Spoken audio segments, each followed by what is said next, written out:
Yes we are live now. Hello friends, this is Himanshi and welcome to let's learn. तो आज हम discuss करेंगे Hindi pedagogy in one shot. आप देश भर के किसी भी एग्जाम में जा रहे हैं जहां पे भी हिंदी पेडागोजी पूछी जाती है, स्पेशली इन सीटेट, जहां पे भी, चाहे वो रीट हो चाहे वो अदर स्टेट्स के आपके एग्जाम हो, तो हिंदी पेडागोजी एक वीडियो में रहेगी जिसमें हम बिल्कुल की पॉइंट्स, जो जरूरी चीजें हैं हिंदी पेडागोजी की, कुछ क्वेश्चंस भी हम सॉल्व करेंगे, लेकिन कोशिश रहेगी कि रिवीजन की पॉइंट्स का फटाफट से कर सकें ताकि आपको चीजें समझ में आ जाएं। जो लोग पहली बार भी पढ़ रहे हैं उनका भी इंटरेस्ट बन जाएगा ये वीडियो देखने के बाद। और जो इंपॉर्टेंट चीजें मान लीजिए 15 नंबर की आती है तो आप 10-12 नंबर आराम से ले आएंगे। जो थोड़ा बहुत और एफर्ट कर लेगा, डिस्क्रिप्शन बॉक्स में फ्री नोट्स का लिंक है, वो निकाल लीजिए आप और उनको पढ़ लीजिए तो आप और बेहतर स्कोर कर पाएंगे। चीजें ऑलमोस्ट जो जरूरी है सभी को कवर करने की कोशिश की गई है। इससे पहले आप English pedagogy in one shot देख चुके हैं, ईवीएस इन वन शॉट देख चुके हैं। सीडीपी के लिए हमने कई सारे सेशंस, 4 सेशंस में सीडीपी को कंप्लीट किया है क्योंकि इस बार थोड़ी हैवी हुई थी। और मैथ्स पेडागोजी का सेशन कल होगा। इतने आप प्रीवियस मैराथन भी देख सकते हैं मैथ्स पेडागोजी के लिए। सिलेबस चेंज नहीं हुआ है और क्वेश्चंस का टाइप भी वैसा ही है मैथ्स पेडागोजी का। तो और नोट्स तो आपको मैं दे ही चुकी हूँ, तो कल नहीं तो परसों हम मैथ्स पेडागोजी भी करेंगे और हो सकता है कि सीडीपी इन वन शॉट भी मैं करा दूं। वन शॉट नहीं कराएंगे, वन शॉट इन्हीं को रहने देते हैं। चलिए खैर बढ़ते हैं आगे। लाइक शेयर सब्सक्राइब आप कर दीजिएगा जैसे जैसे आप आते जाएं। ये टेलीग्राम चैनल पे आपको पीडीएफ भी मिल जाएगा और फ्री नोट्स भी आपको वहां मिल जाएंगे। यहाँ डिस्क्रिप्शन बॉक्स में जो लिंक है उसके माध्यम से भी आपको मिल जाएंगे। नोट्स शेयर कर दीजिए उन लोगों के साथ जो लोग जो हैं। आप मैथ्स के लिए मना करके मेरा दिल ब्लॉक कर दिया। रचा परसों हो जाएगा मैथ्स, डोंट वरी। जिनका कल और परसों का एग्जाम है ना, वो थोड़ा सा मैनेज कर लें। मैं भी मतलब व्यक्ति ही हूँ, इंसान ही हूँ, जीव ही हूँ। चीजें ऑलरेडी इतनी सारी हैं और ऐसा नहीं, अगर पुरानी मैराथन नहीं होती तो मैं करा भी देती, ठीक है ना। तो डोंट वरी, नोट्स आपको दिए हुए हैं, ठीक। तो मैंने अपनी बैचेस की भी क्लासेस कैंसिल करके आप लोगों के लिए काम किया है। इतने सारे नोट्स पे जो फोकस हुआ है, अलग अलग जो आपको मिले हैं, जो बाकी सेशंस हुए हैं, तो जो नहीं, और वो भी 2 दिन के लिए, मतलब कल और परसों की जिनकी शिफ्ट है उसके बाद तो हो ही जाएगा, डोंट वरी। चलिए स्टार्ट करें आज की कहानी। आप लोग आते जाइए, जुड़ते जाइए और हम पढ़ते जाएंगे। बहुत आसान लगेगा, डिस्कशन करेंगे, ठीक है ना। हाँ देखिएगा, अगर हम भाषा की बात करते हैं, फटाफट से समझेंगे। जो इस बार स्टीफन क्रेशन वगैरह भी इन्होंने पूछ लिया, उस पर भी आएंगे।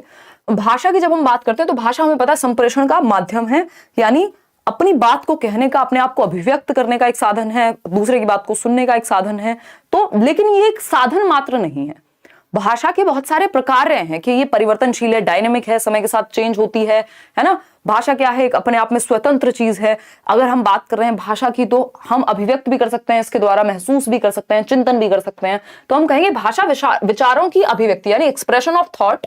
महसूस करना, जो आप फील करते हैं वो भी तो लैंग्वेज के माध्यम से फील करते हैं ना। कई बार आप गाने सुनते हुए, शायरी पढ़ते हुए फील कर रहे हैं, महसूस कर रहे हैं बेसिकली। चिंतन, थिंकिंग भी, अगर हमें किसी प्रॉब्लम का सॉल्यूशन निकालना है तो वो भी हम भाषा के माध्यम से करते हैं। तो भाषा विचारों की अभिव्यक्ति, महसूस करने व चिंतन का एक माध्यम है, एक साधन है। संप्रेषण का भी एक साधन है, ज्ञान की वृद्धि का भी एक साधन है, या हम कहें जो हम एकेडमिक्स में, जो हम अध्ययन और अध्यापन का भी एक साधन है। तो इस तरह के बहुत सारे प्रकार यानी फंक्शन भाषा के हो सकते हैं। बिल्कुल कॉमन सेंस वाली बात है। टाइम वेस्ट ना करते हुए आगे बढ़ते हैं। अब भाषा के रूप की जब हम बात करते हैं, फॉर्म्स ऑफ लैंग्वेज की जब हम बात करते हैं, तो ये 3 रूप हैं। एक है मौखिक भाषा, जब आप मौखिक रूप से बात कर रहे हैं एक दूसरे से, एक पर्सन ए है और दूसरा पर्सन है बी, तो पर्सन ए अपनी सहेली से बात कर रहा है और पर्सन बी भी अपनी सहेला से बात कर रही है, ठीक। तो बेसिकली ये दोनों क्या कर रहे हैं, मौखिक भाषा का प्रयोग कर रहे हैं। जैसे मैं अभी मौखिक भाषा का प्रयोग कर रही हूं, आप अभी लिखित भाषा का प्रयोग कर रहे हैं चैट सेक्शन में, लाइव में चैट करते हुए या बातें लिखते हुए। कोशिश कीजिएगा कमेंट्स पे फोकस कम करें और सीखने पे या सुनने पे, ध्यान रखने पे फोकस करें। जिनके नोट्स प्रिंट नहीं हो रहे हैं, मैं दोबारा से शेयर कर दूंगी वो ईवीएस वाले नोट्स, ताकि वो प्रिंट हो जाएं, डोंट वरी, ठीक। फिर आती है लिखित भाषा, जिसको हम रिटन लैंग्वेज कहते हैं। मौखिक भाषा क्या है, जो हम उच्चारण के माध्यम से अपनी बात कह पा रहे हैं, सुन पा रहे हैं। हम टीवी देख पा रहे हैं तो समाचार हम, या कोई सीरियल भी देखते हैं अगर, है ना, क्योंकि सास भी कभी बहू थी, या रसोड़े में कौन कौन था, ये सब क्या है, ये आप मौखिक भाषा के माध्यम से ही समझ पाते हैं। आप ये वीडियो देख रहे हैं मौखिक भाषा के माध्यम से ही समझ पा रहे हैं। साथ में लिखित का भी प्रयोग हुआ है, आप उधर से लिखित भाषा का प्रयोग कर रहे हैं, ठीक। तो जो नॉर्मल हम आम बोलचाल में बातें करते हैं वो किस में आती है, मौखिक भाषा का ही एक रूप है। प्रगति, बात सही है या नहीं है, बिल्कुल सही है। लिखित भाषा क्या है, यानी लिख करके समझना चीजों को। क्या करना, लिख करके समझना, या फिर लिख करके आप अपनी बात कोई पत्र के माध्यम से कह सकते हैं। कोई आपको प्रॉपर्टी का काम कराना है, कोई आपको नौकरी लगेगी कल को तो उस पर साइन करने हैं, कॉल लेटर आया है ना। तो लिखित भाषा मतलब हमने फिर लेखन को डेवलप किया कि भाई लेखन जो है वो ज्यादा बेहतर चीज है, या हम कहें ज्यादा स्थायी है मौखिक के तुलना में। तीसरा प्रकार है सांकेतिक भाषा। जो लोग बोल नहीं सकते जो लोग लिख नहीं सकते या दोनों भी कर सकते हैं, तब भी क्या है, संकेतों के माध्यम से हम अपनी बात को समझाने का प्रयास करते हैं। वो जिन लोगों को बोलने में समस्या होती है, जो मूक बधिर हैं, उन लोगों के लिए ये काफी हेल्पफुल है। बाकी सांकेतिक भाषा अपने आप में एक प्राकृतिक भाषा हम इसको मानेंगे, ऐसा नहीं है कि ये कोई प्रॉब्लमेटिक भाषा है ना। आपने वो न्यूज़पेपर बोल रही हूँ, न्यूज में आपने देखा होगा, न्यूज चैनल्स में, कि हाथों का प्रयोग करके, जेस्चर्स का, हाव भाव का प्रयोग करके, संकेतों के माध्यम से अपनी बात कही जाती है। जब आपको किसी को बुलाना होगा तो आप मुंह से नहीं बोल रहे हैं, आप कह रहे हैं, ये क्या हुआ, आपको समझ आ गया कि आप किसी को बुला रहे हैं, संकेत कर रहे हैं आप, है ना। कोई आपसे कह रहा है, अरे ये पेपर तो बहुत टफ आएगा, फलाना होगा, ये होगा, आप कह रहे हैं ठीक है। तो आपको बोलने की जरूरत नहीं है, ठीक है भी मैं बोल रही हूं, आपने कहा जाओ निकलो, मतलब हाथ से आप इशारा कर रहे हैं, हाँ ठीक है सुन लिया तुम्हारी बात, अब अपना काम कर लो, हम अपना काम कर लेते हैं। तो मौखिक भाषा जब आप बोल करके, उच्चारण करके अपनी बात को कह रहे हैं, सुन रहे हैं, समझ रहे हैं, और हिंदी वाले नोट्स भी रात में ही मिल जाएंगे गणित के। लिखित की जब हम बात कर रहे हैं तो हम, और इंग्लिश वाले ईवीएस के, तो लिख करके अपनी बात को व्यक्त कर रहे हैं, और सांकेतिक संकेतों के माध्यम से। बेसिक बात है, कोई इसमें दिक्कत परेशानी नहीं होनी चाहिए। अब हमें इतना पता है कि जो लिखित भाषा है वो मौखिक भाषा की तुलना में अपेक्षा अधिक स्थायी होती है। पेपर में क्वेश्चन पूछा जा चुका है कि जो लिखित भाषा है वो मौखिक भाषा की अपेक्षा अधिक स्थायी होती है। क्या होती है? अधिक स्थायी होती है। यानी आपको कोई ऑफिशियल वर्क करना है, कोई एक भाषा होती है जिसको हम क्या कहते हैं, क्लिष्ट भाषा कहते हैं, यानी जो बिल्कुल कार्यालयों में या समाज के उच्च वर्ग के द्वारा यूज होती है, उसको क्लिष्ट भाषा कहते हैं हम।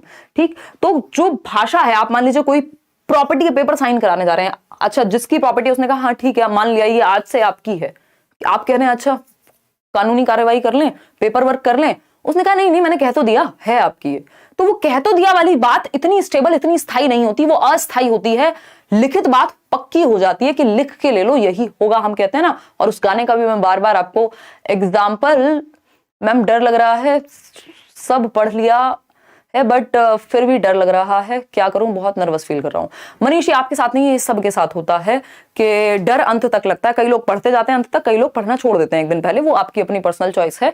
बट इसमें अगर हम बात करें, मिल जाएगा इंग्लिश वाले नोट्स ब्रेश, अभी रात को ही मिल जाएंगे, वो फाइनल हो चुके हैं।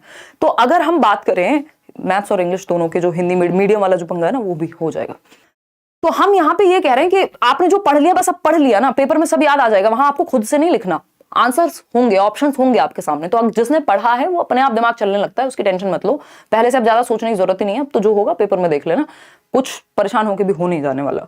तो अगर हम बात करें लिखित भाषा जो है वो मौखिक भाषा की अपेक्षा अधिक स्थायी, और जो काम की चीजें, अगर आप लेट्स लर्न पे थे तो आपने काम की चीजें पढ़ी हैं, आपने सिलेबस को फॉलो किया है, आपने क्वालिटी चीजें पढ़ी हैं ऑलरेडी, आपको आती हैं चीजें। अगर आपने थोड़ा सा एफर्ट नोट्स पढ़ने में किया है, पुराने मैराथन देख लिए हैं, इस बार के मैराथन देख लिए हैं, और क्या लोगे, बच्चे की जान लोगे। ठीक, तो हम ये कहेंगे जो लिखित भाषा है वो मौखिक भाषा की अपेक्षा अधिक स्थायी होती है, यानी ज्यादा स्टेबल है। लिख के लीजिएगा, अफसोस करोगे, मतलब इतना श्योर है व्यक्ति कि मेरे को छोड़ के जा रहे हो वजह दी, तो लिख के ले लो, अफसोस करोगे ही करोगे। दैट मीन्स श्योर होते हैं जब आप, पक्की बात कहते हैं जब आप, स्थायी बात कहते हैं जब आप, जो आसानी से परिवर्तित नहीं होती। जैसे संविधान है, बस बोल करके तो नहीं कह दिया, लिखित में है, तो लिखित चीज ज्यादा प्रमाणिक है, ज्यादा स्थायी है, बजाय कि ये ब्ला ब्ला अपना आपस में बातें कर देना। मूड हुआ तो कहा बेस्ट इंसान हो, मूड हुआ तो कहा कि तुमसे खराब नहीं है कोई, तो ये मूड पे नहीं चलती। मौखिक भाषा बदलने में कम समय लगता है, बहुत कम लोग होते हैं जो मौखिक भाषा जिनकी स्थायी के रूप में होती है कि उन्होंने जो कह दिया तो कह दिया। अब हम बात करते हैं भाषा अर्जन की। भाषा अर्जन यानी लैंग्वेज एक्विजिशन कहते हैं इंग्लिश में इसको। भाषा अर्जन है जब आप बिना किसी टीचर के, बिना किसी शिक्षक के, सिर्फ एनवायरमेंट से, सिर्फ वातावरण से, देखिए भाषा को सीखने में या अर्जित करने में दोनों ही तरह से एनवायरमेंट का बहुत बड़ा रोल है, वातावरण का बहुत बड़ा रोल है। तो भाषा अर्जन क्या है? जब आप स्वाभाविक रूप से, जब आप, इन शब्दों का ध्यान रखना है, स्वाभाविक रूप से या मैं कहूं अचेतन रूप से, कई जगह पे अवचेतन मिलेगा बट स्टीफन ग्रेशन कह रहे हैं अचेतन होता है, अचेतन रूप से भाषा को क्या कर लेते हैं? ग्रहण कर लेते हैं। यानी आपने अर्जित कर लिया, ग्रहण कर लिया। इसको अधिग्रहण या अधिग्रहण भी कहते हैं, भाषा अधिग्रहण भी कहते हैं, भाषा अर्जन भी कहते हैं, दोनों ही बातें हैं। एक्विजिशन इंग्लिश में कहते हैं, एक वर्ड है इंग्लिश में। ठीक, तो स्वाभाविक रूप से, अचेतन रूप से, जब आप नेचुरली अपने एनवायरमेंट में घूमते फिरते, आपका जन्म हुआ, आप आसपास आपने देखी चीजें, जो मम्मी बोल रही हैं, जो भाई बोल रहा है, जो पापा बोल रहे हैं, जो टीवी में आ रहा है, जो कार्टून में देख रहे हैं, जो भी सुन रहे हैं, चारों तरफ से भर रहे हैं आप, फिर आप भाषा को एक्वायर कर लेते हैं। कभी गलत बोलते हैं, फिर धीरे धीरे सही बोलने लगते हैं। तो यानी आप बिना किसी किताब के, बिना किसी नियम के, बिना किसी शिक्षक के एक भाषा को बोलना सीख जाते हैं, सिर्फ एनवायरमेंट से, सिर्फ वातावरण से अर्जित कर लेते हैं, इकट्ठा कर लेते हैं एक तरह से, है ना। आपका कोई पर्सनल एफर्ट इसमें नहीं लगा, कोई प्रयास आपने सचेतन रूप से नहीं किया, कॉन्शियसली नहीं किया, अचेतन रूप से स्वाभाविक प्रक्रिया है। और जब बच्चा स्कूल आता है तो उससे पहले उसको भाषा का प्रयोग करना, यानी जो उसकी मातृभाषा है, जो उसके घर में बोले जाने वाली भाषा है, उसका प्रयोग करना, उसको समझना ऑलरेडी आता है। तो ये भी क्वेश्चन आता है कि जो आपकी मातृभाषा होती है, तो बच्चे के स्कूल आने से पहले उसके पास समझ होती है उस चीज की, उस भाषा को इस्तेमाल करने की, उस भाषा को समझने की, उस भाषा में अपनी बात कह सकने की। फिर वो स्कूल आता है तो वो सेकेंड लैंग्वेज, दूसरी भाषा सीखता है या अन्य भाषाएं सीखता है। ठीक, तो हम कहते भी हैं कि भाई बच्चे को उम्र के साथ बोलना आ जाता है। तो एक बच्चा जो अपनी बात नहीं कह पा रहा है, उसकी मम्मी कह रही है कि बेटा ये तो तुम्हारे पास, जेफरी ये तो अब तुमको आ जाना चाहिए, ये तो पार्ट ऑफ एजिंग प्रोसेस है। उम्र के साथ भाषा का बोलना तो स्वाभाविक बात है। ठीक, इतनी बात क्लियर है। हम सब ने ऐसी भाषा सीखी है, कोई आपको क्लासेस तो लगाई नहीं थी कि घर में बात करनी है, दूध मांगना है तो उसके लिए आप पहले क्लासेस में भाषा सीखने गए थे कि भाई मेरे को बता दो कि मम्मी से दूध कैसे मांगू। ऐसा तो नहीं हुआ था, ठीक है ना। देख देख करके, सुन सुन करके आसानी से आपने दिमाग में भर ली चीजें। ठीक है, कोई दिक्कत परेशानी, कोई दिक्कत नहीं है इस बात को समझने में, कोई एक्स्ट्रा बात नहीं करनी, फोकस यहीं रखना है, बिल्कुल टू द पॉइंट चल रहे हैं, एक भी बात व्यर्थ की नहीं करेंगे। भाषा अधिगम। अब भाषा अधिगम की जब हम बात कर रहे हैं तो भाषा अधिगम आप देख रहे हो बोर्ड पे पढ़ा रहे हैं। अभी वहां वो पार्क में बैठ के मम्मी और बेटा बात कर रहे थे या बेटी बात कर रहे थे पिछले वाले फोटो में, क्योंकि वो एनवायरमेंट में हो जाती है, खेलते कूदते हो जाती है, अचेतन प्रक्रिया है, स्वाभाविक प्रक्रिया है। जबकि भाषा अधिगम जो है वो सचेतन प्रक्रिया है, कॉन्शियस एफर्ट, प्रयास लगेंगे, यहाँ पे औपचारिक शिक्षा लेनी पड़ेगी। वहां अनौपचारिक थी चीजें, आप अपने घर से सीख जाते हैं। औपचारिक क्या है, आप स्कूल जा रहे हैं, आप विद्यालय से सीखेंगे, आप नियम सीखेंगे, आप व्याकरण सीखेंगे भाषा का, तब जाकर के आप कहीं भाषा सीख पाते हैं जो दूसरी भाषा होती है। ठीक है ना, तब जाकर के आप वो भाषा सीख पाते हैं। इतनी बात क्लियर है। तो यहाँ पे किताबें भी होंगी। तो मुख्य अंतर भाषा अर्जन और अधिगम के बीच जो मुख्य अंतर है वो है भाषा के वातावरण का, क्योंकि भाषा अर्जन आप उस भाषा का करते हैं जो आपके वातावरण में होती है, उसको आप एक्वायर कर लेते हैं, सचेतन नहीं अचेतन ही रूप से, अनौपचारिक रूप से, बिना विद्यालय जाए, बिना शिक्षक के, बिना व्याकरण सीखे। यहाँ आपको व्याकरण भी सीखनी होती है, आप विद्यालय भी जाते हैं, आप सारे सचेतन प्रयास करते हैं। ठीक, तो ये मुख्य अंतर है अधिगम का और अर्जन का। इतनी बात क्लियर है। अगर दोनों में अंतर की बात करें तो मुख्य पॉइंट्स देख लेते हैं सिर्फ। क्या है ये, भाषा अर्जन और दूसरा है भाषा अधिगम। अर्जन हमें पता है एक्विजिशन, जो कि एक अवचेतन प्रक्रिया है, या अगर हम स्टीफन क्रेशन की माने तो वो कहते हैं अचेतन प्रक्रिया है, यानी आपको अनकॉन्शियसली, आपका ध्यान भी नहीं है सीखने पे, आप भाषा अपने आप सीख गए बड़े होते होते अपने घर में, अपने आसपास से। वहीं जब अधिगम की हम बात करते हैं तो ये चेतन प्रक्रिया है, कॉन्शियस एफर्ट है। आप स्कूल गए, आप स्कूल की भाषा को समझने का प्रयास कर रहे हैं, आप उसको सीखने का प्रयास कर रहे हैं, आप क्या कर रहे हैं, साथ में आप शब्द अर्थ रट रहे हैं या याद कर रहे हैं, किताबें पढ़ रहे हैं, शिक्षक आपके साथ है, दुनिया भर की चीजें हो रही हैं, मूवीज देख रहे हैं, आपने इंग्लिश सीखी तो आप स्पेशली देख रहे हैं। हालांकि मूवीज वगैरह की सहायता से तो आप भाषा अर्जन भी कर लेते हैं। ठीक है, कोई दिक्कत नहीं है। स्वाभाविक प्रक्रिया यानी एक नेचुरल प्रोसेस है क्या, भाषा अर्जन यानी लैंग्वेज एक्विजिशन। वही नियमबद्ध, रूल बेस्ड, है ना, रूल बेस्ड प्रोसेस है क्या आपकी भाषा अधिगम की प्रक्रिया। ठीक, इतनी बात क्लियर है या कोई दिक्कत परेशानी इस बात को समझने में हो रही है? नहीं होनी चाहिए। क्यों? क्योंकि रूल बेस्ड, जब आप स्कूल में जा रहे हैं तो आप व्याकरण भी पढ़ रहे हैं, आप नियम भी पढ़ रहे हैं, आप सारी चीजें पढ़ते हैं वहां पे। ठीक है, इतनी बात, कोई दिक्कत है इस बात को समझने में नहीं होनी चाहिए। अनौपचारिक प्रक्रिया की जब हम बात कर रहे हैं तो ये है इनफॉर्मल प्रोसेस अर्जन, क्योंकि आप घर से, वातावरण से, मूवीज से, जहां से भी, जहां पे भी आपका ध्यान नहीं, आप भाषा सीखने नहीं गए बट सीख लिया। औपचारिक प्रक्रिया है फॉर्मल, जब आपको स्कूल, व्याकरण, शिक्षक, इन सब की जरूरत पड़े। मातृभाषा क्या है, मदर टंग आप एक्वायर करते हैं, मदर टंग आप एक्वायर करते हैं, मदर टंग आप अर्जित करते हैं, मातृभाषा आप अर्जित करते हैं। जो मातृभाषा क्या है, मम्मी की भाषा नहीं, जो घर में बोली जाती है, वो भाषा जो सबसे पहले बोली जाती है ना। जैसे हमारी मातृभाषा हिंदी हो सकती है कई लोगों की तमिल भी हो सकती है, किसी की तेलुगु हो सकती है, किसी की पंजाबी हो सकती है ना, किसी की संस्कृत भी हो सकती है। तो जो घर में बोले जाने वाली भाषा है, जब आपने जन्म लिया और आसपास जो भाषा सबसे पहले आपके घर में बोली जाती है वो मातृभाषा है। तो मान लीजिए हिंदी है और आपकी मातृभाषा हिंदी है, आपने एक्वायर कर लिया, अर्जित कर लिया हिंदी को बिना किसी प्रयास के, स्वाभाविक प्रक्रिया, स्वाभाविक रूप से, बिना किसी किताब के, बिना किसी टीचर के। वहीं जब हम दूसरी भाषा की बात कर रहे हैं तो दूसरी भाषा यानी कोई भी सेकंड लैंग्वेज या L2 हम कह देते हैं, आपको एक क्वेश्चन हिंदी में भी देखने को मिल सकता है, इसको हम L1 कहते हैं। जो भाषा आपने सबसे पहले सीखी है, मातृभाषा मदर टंग नेचुरल होती है। दूसरी भाषा लैंग्वेज 2 जो आप स्कूल जाके सीखते हैं, इसको लक्ष्य भाषा भी कह देते हैं और इसको देशज या देशीय भाषा कह देते हैं मातृभाषा को, यानी नेटिव लैंग्वेज भी कह देते हैं। स्पीड आज ऐसी रहने वाली है, स्पीड आप कम करके देख लीजिएगा जिनको ज्यादा समस्या हो, ठीक है ना। कोई दिक्कत, कोई परेशानी, कोई समस्या अगर है तो बता दीजिए, है ना। ये देखो इस तरह के लोग, हम इनका क्या करें, इनको ब्लॉक करें, इनको अच्छा बुरा बोलें, मतलब कोई व्यक्ति कितनी मेहनत कर रहा है इनका ध्यान उस पर है ही नहीं, है ना। ये कह रहे हैं मैम L2 संस्कृत वालों के बारे में बता दीजिए, क्यों नफरत है आपको संस्कृत से, और रेड इमोजी बता रहे हैं, है ना। तो मतलब सारी भाषाएं, एक व्यक्ति, फिर पंजाबी वाले आएंगे वो कहेंगे अच्छा पंजाबी नहीं पढ़ाई आपने, है ना। कोई अंत है इस बात का? कैसी बातें करते हो यार, बैच में चले जाते हैं, वहां पढ़ लेते हैं, अरुण सर पढ़ाते हैं। देखिएगा अगर हम बात करते हैं भाषा अर्जन और अधिगम के बीच की, तो मुख्य अंतर क्या है? वातावरण। कल और परसों जिनका पेपर है उनको बख्श दीजिए, आप डिस्ट्रैक्ट मत कीजिए एक्स्ट्रा कमेंट करके, है ना। अगर किसी का लेट भी है तो पेपर, तो वातावरण, इनका मुख्य अंतर जो है वो वातावरण है।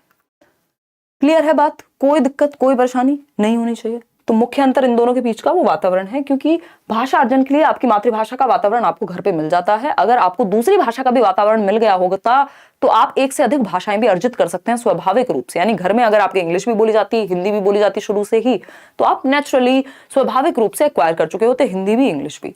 ठीक, चलिए अब लक्ष्य भाषा व मातृभाषा के बीच का अंतर समझ लेते हैं, एक ही मिनट लगेगी। लक्ष्य भाषा को हम टारगेट लैंग्वेज भी कह देते हैं जब बच्चा स्कूल में जाकर के, क्योंकि अब हिंदी और इंग्लिश की पेडागोजी में अंतर बचा नहीं है, क्वेश्चन लगभग सेम ही देखने को मिल रहे हैं। तो लक्ष्य भाषा यानी जिसको सिखाने का लक्ष्य है, यानी स्कूल में जो भाषा सिखाई जा रही है। मान लीजिए आपके घर में हिंदी बोली जाती थी, स्कूल में टारगेट लैंग्वेज क्या हो सकती है? स्कूल में टारगेट लैंग्वेज होगी आपकी जो भी इंग्लिश है, या जिस भी स्कूल में आप हैं, संस्कृत है मान लीजिए, तो वो टारगेट लैंग्वेज हो गई, यानी जिसको टारगेट किया जा रहा है। तो लक्ष्य भाषा जनरली लैंग्वेज 2 में ही आती है, क्योंकि मातृभाषा लैंग्वेज 1 है। तो मातृभाषा आपकी, इसको देशीय भाषा भी कह सकते हैं, है ना, पहली भाषा भी कह सकते हैं, लैंग्वेज 1 भी कह सकते हैं, ठीक, और इसको लैंग्वेज 2 भी कह सकते हैं, या टारगेट लैंग्वेज या लक्ष्य भाषा भी कह सकते हैं। इसको आप देशीय भाषा या नेटिव लैंग्वेज भी कह सकते हैं। हिंदी में नेटिव भी लिख देगा, उसका कोई भरोसा नहीं है एग्जामिनर का, ठीक है ना। तो ये एक बेसिक बात है जो हमें यहाँ पता होनी ही चाहिए, ठीक। अगर हम बात करें मातृभाषा की, तो मातृभाषा का अर्जन किया जाता है, और अगर हम किसकी बात कर रहे हैं जनरली, अगर हम देखें सामान्य तौर पे, तो लक्ष्य भाषा को आप अधिगम करते हैं। अधिगम वो प्रक्रिया है यानी लर्निंग जिसमें आप एफर्ट्स यानी कि प्रयास करते हैं, अभ्यास करते हैं, वहीं और सचेतन यानी कॉन्शियस एफर्ट्स लेते हैं। वहीं मातृभाषा में आप अचेतन रूप से सीख जाते हैं, सचेतन रूप से नहीं, अचेतन से या अवचेतन से अर्जित कर लेते हैं भाषा को स्वाभाविक रूप से। ठीक है, इतनी बात, कोई दिक्कत परेशानी अगर इस बात को समझने में हो रही है तो आप बता दीजिए। भाषा के क्या है? विविध रूप हैं, इसको लेकर के बात कर लेते हैं। तो भाषा के विविध रूप की जब हम बात करें तो एक रूप हो गया मातृभाषा, जिसको हम मदर टंग कहते हैं, जो आपके घर में पहली भाषा बोली जाती है, जिसको आप अर्जित करते हैं। दूसरी भाषा है राष्ट्रभाषा। राष्ट्रभाषा क्या है? नेशनल लैंग्वेज जिसको हम कहते हैं। क्या हिंदी भारत की राष्ट्रभाषा है? बताइए कॉमेंट करके, फटाफट से बताइए। अगर हम बात करें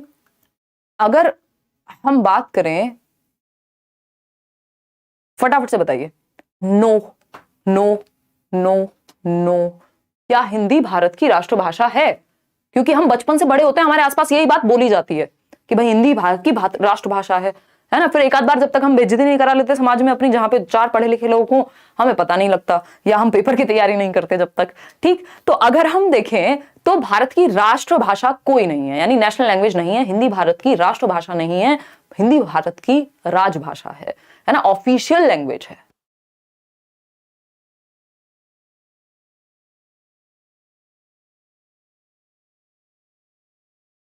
लाइक शेयर करते रहना है। आज दूसरा सेशन था तो इस चक्कर में ये वाला सेशन काफी लेट हो गया, बट हम इसको 1 घंटे में ही समेट देंगे। जो जरूरी बातें हैं वो कर लेंगे, अदरवाइज तो मैं पहले भी मैराथन ले चुकी हूँ, हिंदी के नोट्स भी आपको दे चुकी हूँ, ठीक।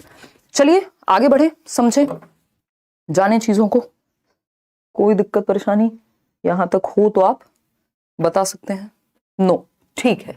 तो हम अगर बात करें तो राष्ट्रभाषा हिंदी नहीं है, नेशनल लैंग्वेज हमारी कोई भी नहीं है, इतना हमें ध्यान में रखना है, ठीक। भारत की जो राजभाषा है वो है हिंदी। क्या है? हिंदी भारत की राजभाषा है, ऑफिशियल लैंग्वेज है।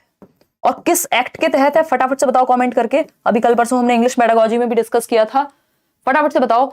जो अनुच्छेद है आपका 3431, 343(1), ठीक है, 343(1). और अगर हम बात करें ये एक्ट कब आया था राजभाषा का, तो राजभाषा अधिनियम आया था 1963 में, 1963 में, जिसको हम ओला भी कह देते हैं, ऑफिशियल लैंग्वेज एक्ट, यानी राजभाषा अधिनियम। ठीक, तो जिसके अनुसार जो राजभाषा है वो है हिंदी, आर्टिकल 3431 में। और अगर हम बात कर रहे हैं यहां पे सहकारी राजभाषा, यानी जो सह राजभाषा, जो एसोसिएट है राजभाषा की, सहकर्मी है, जो एसोसिएट है, संबंधित है, वो कौन सी है? दूसरी भाषा AOL, जिसको हम कहते हैं एसोसिएट ऑफिशियल लैंग्वेज, वो है हमारी इंग्लिश, आर्टिकल या अनुच्छेद 343(2) के तहत। इतना हमें ध्यान रखना है। ये बेसिक सी बात है जो हमें ये बताती है कि संविधान के अनुसार हिंदी की जगह क्या है? राजभाषा की है। ठीक है, मातृभाषा कई लोगों के लिए हो सकती है, कई लोगों के लिए नहीं भी हो सकती। अच्छा, भाषा के कुछ और भी रूप होते हैं, जैसे आपने पढ़ा होगा मानक भाषा। क्या कहते हैं हम? मानक भाषा। मानक भाषा यानी स्टैंडर्ड लैंग्वेज, जो कार्यालय प्रयोग में लाई जाती है, जो ऑफिसेज में यूज हो रही है ना, जो कार्यालय प्रयोग की भाषा है, उसको हम मानक भाषा कह रहे हैं कि शुद्ध रूप है भाषा का। और भी ज्यादा अगर एक लेवल ऊपर चले जाएं तो वो फिर हो जाती है आपकी क्लिष्ट लैंग्वेज, कि जो एकदम क्रीमी लेयर है समाज की, वो बोल रही है जिसको। ठीक, तो हम ये कहेंगे कि मानक भाषा यानी वो भाषा जो शुद्ध है कुछ हद तक और कार्यालयों में प्रयोग की जाती है। बेसिक बात है, इसमें ऐसी कोई दिक्कत वाली बात नहीं है। चलिए आगे बढ़ते हैं, अब चलते हैं संविधान की ओर। और 22 भाषाओं की बात हुई है 8वीं अनुसूची में, 8th शेड्यूल में। और ये जो 22 भाषाएं हैं, इसमें हिंदी इन 22 भाषाओं का हिस्सा है। अगर आप सीटेट का पेपर देने जाते हैं, आपको 22 लैंग्वेजेस का ऑप्शन मिलता है। ठीक है ना बात? तो इन 22 भाषाओं में हिंदी शामिल है, लेकिन अंग्रेजी शामिल नहीं है। ठीक, तो यहां ध्यान रखना है कि अंग्रेजी शामिल नहीं है। हिंदी पेडागोजी में भी ये बात पूछ सकता है, अब कोई भरोसा बाकी रहा नहीं है। ठीक है ना, हिंदी पेडागोजी में भी बात पूछ सकता है। ठीक है ना? पारस, किसी ना किसी सेक्शन में गड़बड़ कर रहे हो आप, उस पे फोकस कीजिए, किस सेक्शन में नंबर कमा रहे हैं। पैसेज में कमा रहे हैं तो उसकी ज्यादा प्रैक्टिस कीजिए। ठीक, असमिया, उड़िया, उर्दू, कन्नड़, संस्कृत, नेपाली, ये सब इसका पार्ट है। ठीक, तो ये 22 भाषाओं में हिंदी हिस्सा है, इन 22 भाषाओं का 8वीं अनुसूची में जिसकी बात हुई है। अब नॉम चॉम्स्की से क्वेश्चन आता ही है। नॉम चॉम्स्की क्या है? अमेरिकी भाषाविद हैं, लिंग्विस्ट हैं। तो जब हम नॉम चॉम्स्की की बात करते हैं, इससे पहले अगर हम बात करते हैं किसी की भी नहीं, तो नॉम चॉम्स्की आप देख रहे हैं, नॉम चॉम्स्की एक अमेरिकी भाषाविद है। ये कहते हैं भाषा अधिग्रहण यंत्र, भाषा अधिग्रहण यंत्र यानी लैंग्वेज एक्विजिशन डिवाइस के माध्यम से मनुष्य में भाषा अर्जित करने की जन्मजात क्षमता है। यानी किसकी बात हो रही है? मनुष्यों की, जानवरों की बात नहीं हो रही है। तो मनुष्य में, मानव शिशु में जन्मजात क्षमता होती है कि वो भाषा का अधिग्रहण कर सके या अर्जन कर सके। तो लैंग्वेज को नेचुरली, स्वाभाविक रूप से एक्वायर करने की, अर्जित करने की क्षमता मानव शिशु में है। ऐसा कौन कह रहे हैं? नॉम चॉम्स्की कह रहे हैं। ये एज इट इज 1 नंबर में क्वेश्चन आता ही है आपका। ठीक है, कोई दिक्कत, परेशानी, दर्द, समस्या नहीं होनी चाहिए यहां तक बात को समझने में। तो भाषा अधिग्रहण यंत्र जो है, इसके माध्यम से हमारे, ये हाइपोथेटिकल है, परिकल्पनात्मक रूप से इन्होंने कहा है कि ब्रेन में कहीं होता है, जिसके माध्यम से, और ये 5 साल तक सबसे ज्यादा प्रभावी है, 5 साल की उम्र तक सबसे ज्यादा प्रभावी है भाषा अधिग्रहण यंत्र। फिर धीरे धीरे वीक होता है। तो चाइल्डहुड के बाद, बाल्यावस्था के बाद, 10-11 साल के बाद आपको भाषा सीखने में कठिनाई क्यों होती है? क्योंकि आपका भाषा अधिग्रहण यंत्र कमजोर हो चुका होता है या होता जाता है। ठीक है, इतनी बात। अब चॉम्स्की और क्या कहते हैं? चॉम्स्की कहते हैं कि जो यूनिवर्सल ग्रामर है, मूल व्याकरण की बात करते हैं, सार्वभौमिक व्याकरण की ये बात करते हैं कि विश्व की सभी भाषाएं एक ही मूल व्याकरण से संबद्ध हैं, जिसे समझने में एलएडी हमारी सहायता करता है। एलएडी क्या है? लैंग्वेज एक्विजिशन डिवाइस, भाषा अर्जन यंत्र। ये हमें क्या करने में मदद करेगा? ये हमें व्याकरण के नियमों को बनाने में या समझने में मदद करेगा कि हम नेचुरली सीख पाए उनको। तो विश्व की सभी भाषाएं एक यूनिवर्सल ग्रामर है, कुछ पैटर्न सभी भाषाएं लगभग सेम फॉलो करती हैं, कुछ नियम सेम होते हैं। इसी बात को यूनिवर्सल ग्रामर के तहत समझाया है किसने? नॉम चॉम्स्की ने। जनरेटिव ग्रामर भी कहते हैं कि जिसमें आप रूल्स जनरेट कर सकते हैं भाषा को समझने के लिए, यानी नियमों को। सैपर-वोल्फ की एक परिकल्पना है। सैपर-वोल्फ इस बार पूछा हुआ है ना, तो सैपर-वोल्फ की अगर हम बात करें, बेंजामिन सैपर और ली वोल्फ, तो इन दोनों ने मिलकर के एक परिकल्पना दी। प्रोफेसर थे और ये इनके स्टूडेंट थे। तो अगर हम बात करें तो उन्होंने परिकल्पना दी और इस परिकल्पना को भाषागत सापेक्षतावाद या लिंग्विस्टिक रिलेटिविटी या डिटर्मिनिज्म कहा जाता है। ठीक है ना। तो भाषागत सापेक्षतावाद या लीवोर्फ की जो ये कल्पना है, ये क्या परिकल्पना है बेसिकली, इसके अनुसार किसी भाषा की संरचना उस भाषा के बोलने वालों की विश्व दृष्टि को प्रभावित करती है या दृष्टिकोण को प्रभावित करती है। यानी जो भी भाषा आप बोलते हैं उस भाषा के बोलने से, जानने से आपको दुनिया को देखने का चश्मा चेंज हो जाता है। इसको फिर से समझेंगे। इस सिद्धांत के अनुसार प्रत्येक व्यक्ति अपनी भाषा के माध्यम से ही विश्व को देखता है और समझता है। यानी आपकी भाषा निर्धारित करती है कि आपका नजरिया कैसा होगा, आपकी सोच कैसी होगी, आपके विचार कैसे होंगे। इसीलिए इसको भाषा निर्धारण या सापेक्षता का सिद्धांत कहते हैं।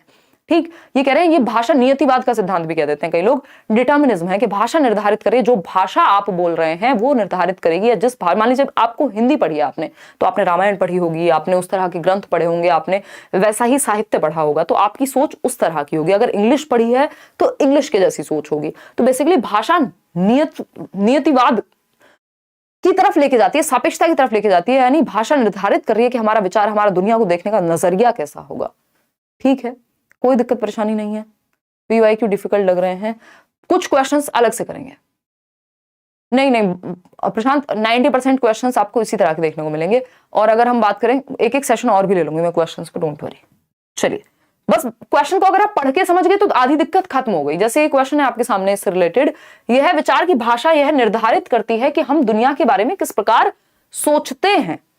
किससे संबंधित है? तो दुनिया के बारे में हम किस तरह से सोचते हैं, ये कौन निर्धारित कर रहा है? भाषा निर्धारित कर रही है। तो ये निर्धारित या नियतिवाद हो गया, रिलेटिविज्म हो गया। तो भाषाई सापेक्षता, भाषा सामाजिकरण, भाषा अधिग्रहण या सैपर-वुर्फ। तो ये सैपर-वुर्फ परिकल्पना है। देखिए, सापेक्षता, ये रिलेटिविटी, बात इन्होंने यही कही है, लेकिन इस कल्पना के तहत कही है। तो अगर एक आंसर चूज करना होगा तो ए करेंगे, अदरवाइज सापेक्षता भी यहां सही हो सकता था, बट पेपर में माना नहीं है उन लोगों ने। क्यों? क्योंकि सापेक्षता मतलब रिलेटिव होता है कुछ हद तक। इन्होंने कह दिया वही निर्धारित करेगी, जो कि सैपर-वुर्फ परिकल्पना के अंदर ही आती हैं ये दोनों ही बातें। तो ए को ही आप यहां सही मानने वाले हैं।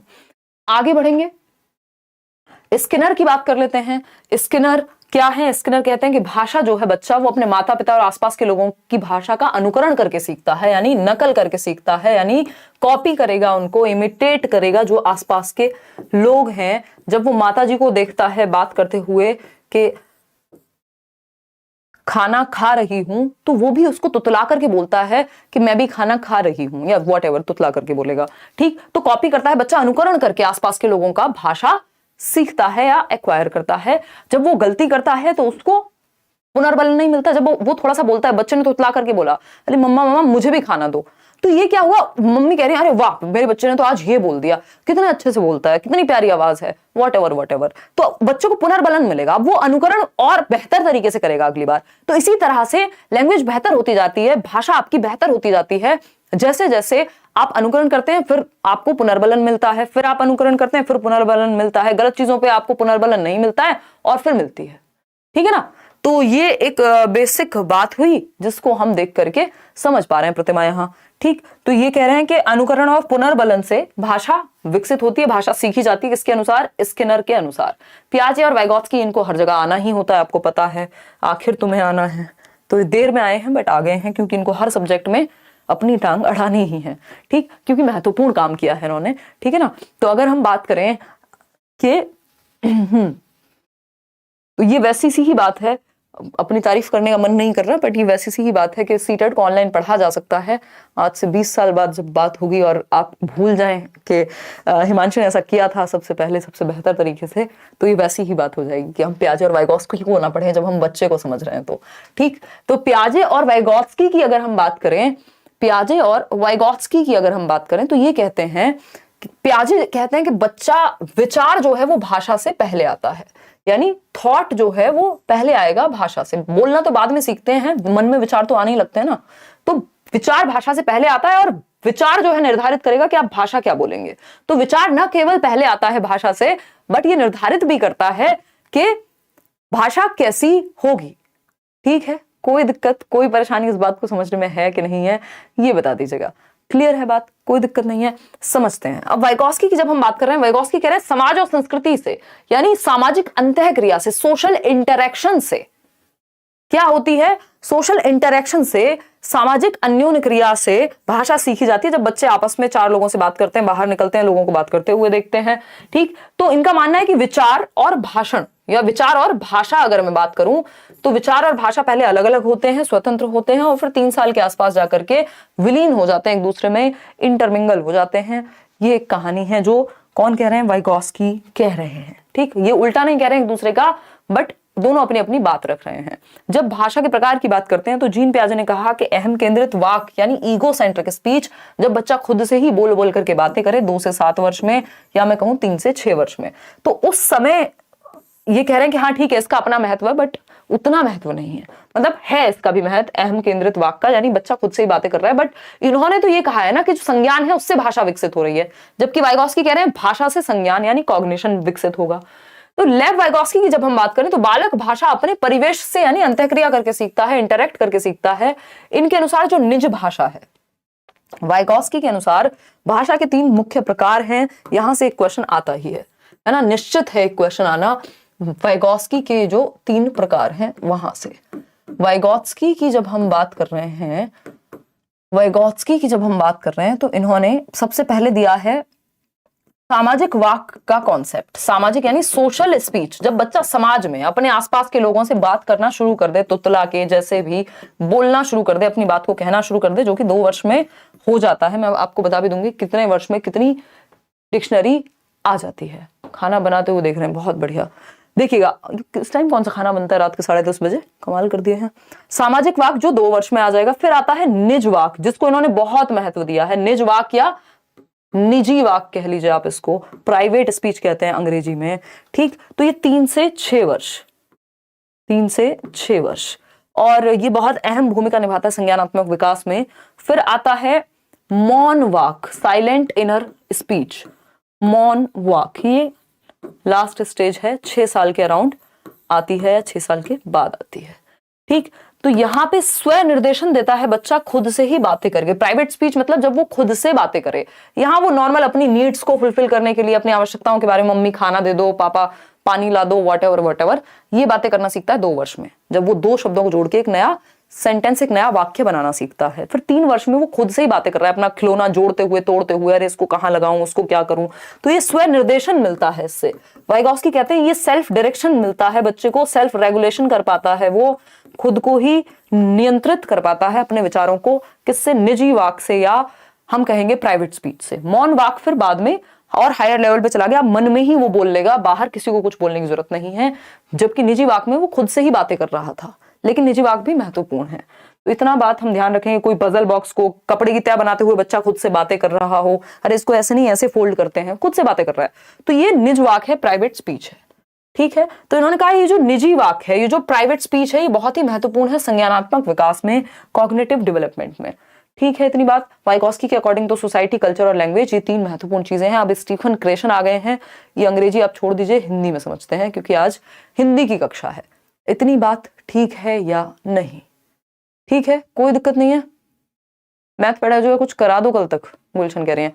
कल नहीं, परसों कराएंगे यार अब मैथ्स पेडागोजी। इतने आप नोट्स पढ़ लीजिए वाले, और प्रीवियस मैराथन देख लो जो मैथ्स पेडागोजी की मैंने कराई हुई है, और कुछ क्वेश्चंस भी कराए इस बार।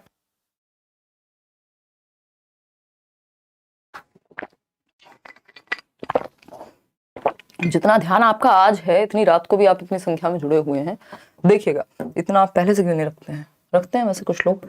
अधिग्रहण सीखने की, वैसे आप लोग बहुत संख्या में, आप लोगों ने पूरी मेहनत से काम किया है, और जिन लोगों ने सच में मेहनत की है उनको पेपर में फल देखने को मिलेगा, मेहनत भी सही दिशा में। अधिग्रहण सीखने की परिकल्पना, यानी ये इनकी 5 हाइपोथेसिस हैं। स्टीफन क्रेशन कहते हैं, स्टीफन क्रेशन ने कहा कि जो भाषा है, यानी हम सिर्फ एक ही भाषा को एक्वायर नहीं कर सकते, अर्जित नहीं कर सकते, हम कई भाषाओं को भी अर्जित कर सकते हैं, हम दूसरी भाषा को भी अर्जित कर सकते हैं। तो स्टीफन क्रेशन कह रहे हैं, स्टीफन क्रेशन कह रहे हैं कि हम दूसरी भाषा को भी अर्जित कर सकते हैं, जैसे हम पहली भाषा को करते हैं। यानी मान लीजिए मैंने हिंदी सीखी, मेरे घर में हिंदी बोली जाती थी, इसी तरह से मैं अंग्रेजी को भी क्या कर सकती हूँ? अर्जित कर सकती हूँ, यदि कुछ बातों का ध्यान रखा जाए। तो ये कह रहे हैं कि जो दूसरी भाषा का अर्जन है वो भी हो सकता है, दूसरी भाषा को भी, दूसरी, हम क्वेश्चंस भी करेंगे लास्ट में, दूसरी भाषा को अचेतन रूप से अर्जित किया जा सकता है, अचेतन रूप से यानी अगर आपको वो एनवायरनमेंट मिल जाए तो आप दूसरी भाषा को भी अर्जित कर लेंगे नेचुरली, जैसे आप पहली भाषा को करते हैं। अगर आपको एनवायरनमेंट मिल जाए तो अर्जित किया जा सकता है। स्टीफन क्रेशन के अनुसार इन्होंने इसके लिए कितनी 5 परिकल्पनाएं दी, एक तरह के सिद्धांत दिए कि कैसे कैसे किया जा सकता है।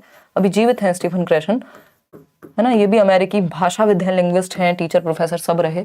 ठीक, तो 5 परिकल्पनाएं हैं। वो 5 परिकल्पनाएं क्या कहती हैं बताइएगा एक बार, फिर हम आगे बढ़ जाएंगे। ठीक है, समझिएगा। हाँ, इसमें जो लोग पीडब्ल्यूडी की बात कर रहे हैं ना, पर्सन विद डिसेबिलिटी को एक्स्ट्रा टाइम, हाँ वो दिया तो हुआ है, पहले ही दे दिया था इन लोगों ने, जब आपने पहले ही रूल्स पढ़े होंगे। एक्स्ट्रा टाइम मिलेगा, अपना एडमिट कार्ड देख लेना, उसमें पता लग जाएगा। तो अगर हम बात कर रहे हैं यहाँ पे किस चीज की, स्टीफन क्रेशन की, तो इन्होंने 5 परिकल्पनाएं दी, जिसमें पहली परिकल्पना क्या है, अधिग्रहण, यानी भाषा का अर्जन। अधिग्रहण मतलब अर्जन। ठीक, हिंदी में कई कई नाम होते हैं, इंग्लिश में एक्विजिशन एक सिंगल नाम है, इसलिए कहा जाता है कि अंग्रेजी में याद रख लीजिए अगर रह जाए तो। ठीक, तो भाषा अर्जन और भाषा सीखना यानी अधिगम। तो यहां पे इन्होंने कहा है कि जो अधिगम है उससे बेहतर है क्या अर्जन, उससे ज्यादा स्वाभाविक है क्या अर्जन। ठीक, तो अर्जन हमें करना चाहिए भाषा का, ना कि लैंग्वेज लर्निंग करनी चाहिए, यानी एनवायरमेंट से हमारे अंदर भाषा को भरा जाना चाहिए, चाहे वो दूसरी ही भाषा क्यों ना हो। तो यहाँ पे अर्जन और अधिगम के बीच का अंतर बताया कि सीखना क्या है, जिसमें आप एफर्टफुल प्रैक्टिस करते हैं, प्रयास करते हैं, चेतन रूप से लगे रहते हैं, नियम सीखते हैं, व्याकरण सीखते हैं, शिक्षक के पास जाते हैं, किताबें पढ़ते हैं। अधिग्रहण यानी नेचुरल एनवायरनमेंट से, वातावरण से जब आप भाषा को अर्जित करें तो दूसरी भाषा भी, मतलब अगर आप इंडिया में रहते हैं, आप अगर अमेरिका चले जाएंगे तो कुछ दिन में आप अंग्रेजी सीख जाएंगे, अर्जित कर लेंगे, तो दूसरी भाषा को भी अर्जित किया जा सकता है। और अर्जन बेहतर है अधिगम के मुकाबले, क्योंकि वो ज्यादा स्वाभाविक होता है। बाद में हालांकि जो आपने भाषा अर्जित की है उसको आप स्कूल जाके सीखते भी है। भाई मान लीजिए हिंदी मेरी मातृभाषा, लेकिन मैंने स्कूल में जाके प्रॉपर सीखी भी तो फिर। ठीक, तो मॉनिटर परिकल्पना दूसरी परिकल्पना है। मॉनिटर का मतलब ही है कि आप क्या कर रहे हैं, ध्यान रख रहे हैं, आपके दिमाग में एक मॉनिटर है। जब आप भाषा सीखते हैं, आप सीखना भी छोड़ दीजिए, जब आप भाषा अर्जित करते हैं एनवायरनमेंट से, तो आपको बोलते हुए पता लग रहा होता है कि मैं खाना, कुछ भी बोल सकते हैं हम यहाँ पे, जैसे कुछ हो सकता है कि खा रही हूं, मैं खाना नहीं बोलते ना आप, मैं खाना खा रही हूं ये बोलते हैं। ठीक, तो अगर आपने नेचुरली भाषा को सुना है, मान लीजिए कोई मूवी में या आसपास से अर्जित किया है, तो आपके अंदर एक मॉनिटर होगा जो बताएगा कि अगर आप कुछ गलत कर रहे हैं तो वो एक्टिव हो जाएगा, वो आपको याद दिलाएगा यार ये मैंने शायद गलत बोल दिया है। तो ये मॉनिटर अगर बहुत ज्यादा एक्टिव होगा, बहुत ज्यादा सक्रिय होगा, तो क्या होगा कि आप बोल ही नहीं पाएंगे। फिर जब आपका मॉनिटर ही काम करेगा हर टाइम, वो गलत और सही निकालता रहेगा, तो फिर बोलेंगे कभी, आप भाषा का प्रयोग कब करेंगे, तो सहजता खत्म हो जाएगी। तो मॉनिटर को बैलेंस्ड वे में रखना है, बहुत ज्यादा भी यूज नहीं करना, ओवर यूज भी नहीं करना और अंडर यूज भी नहीं करना, एक न्यूट्रल लेवल पे रखना है कि जब जरूरत हो तब आप कमियां भी ढूंढ पाए। इनपुट परिकल्पना, इनपुट परिकल्पना बहुत जरूरी है। इनपुट का मतलब है जो टीचर्स इनपुट देते हैं, या कोई व्यक्ति है जिसको वो भाषा आती है, वो इनपुट दे रहा है अपना कि भाई इसको ना ऐसे ठीक किया जा सकता है।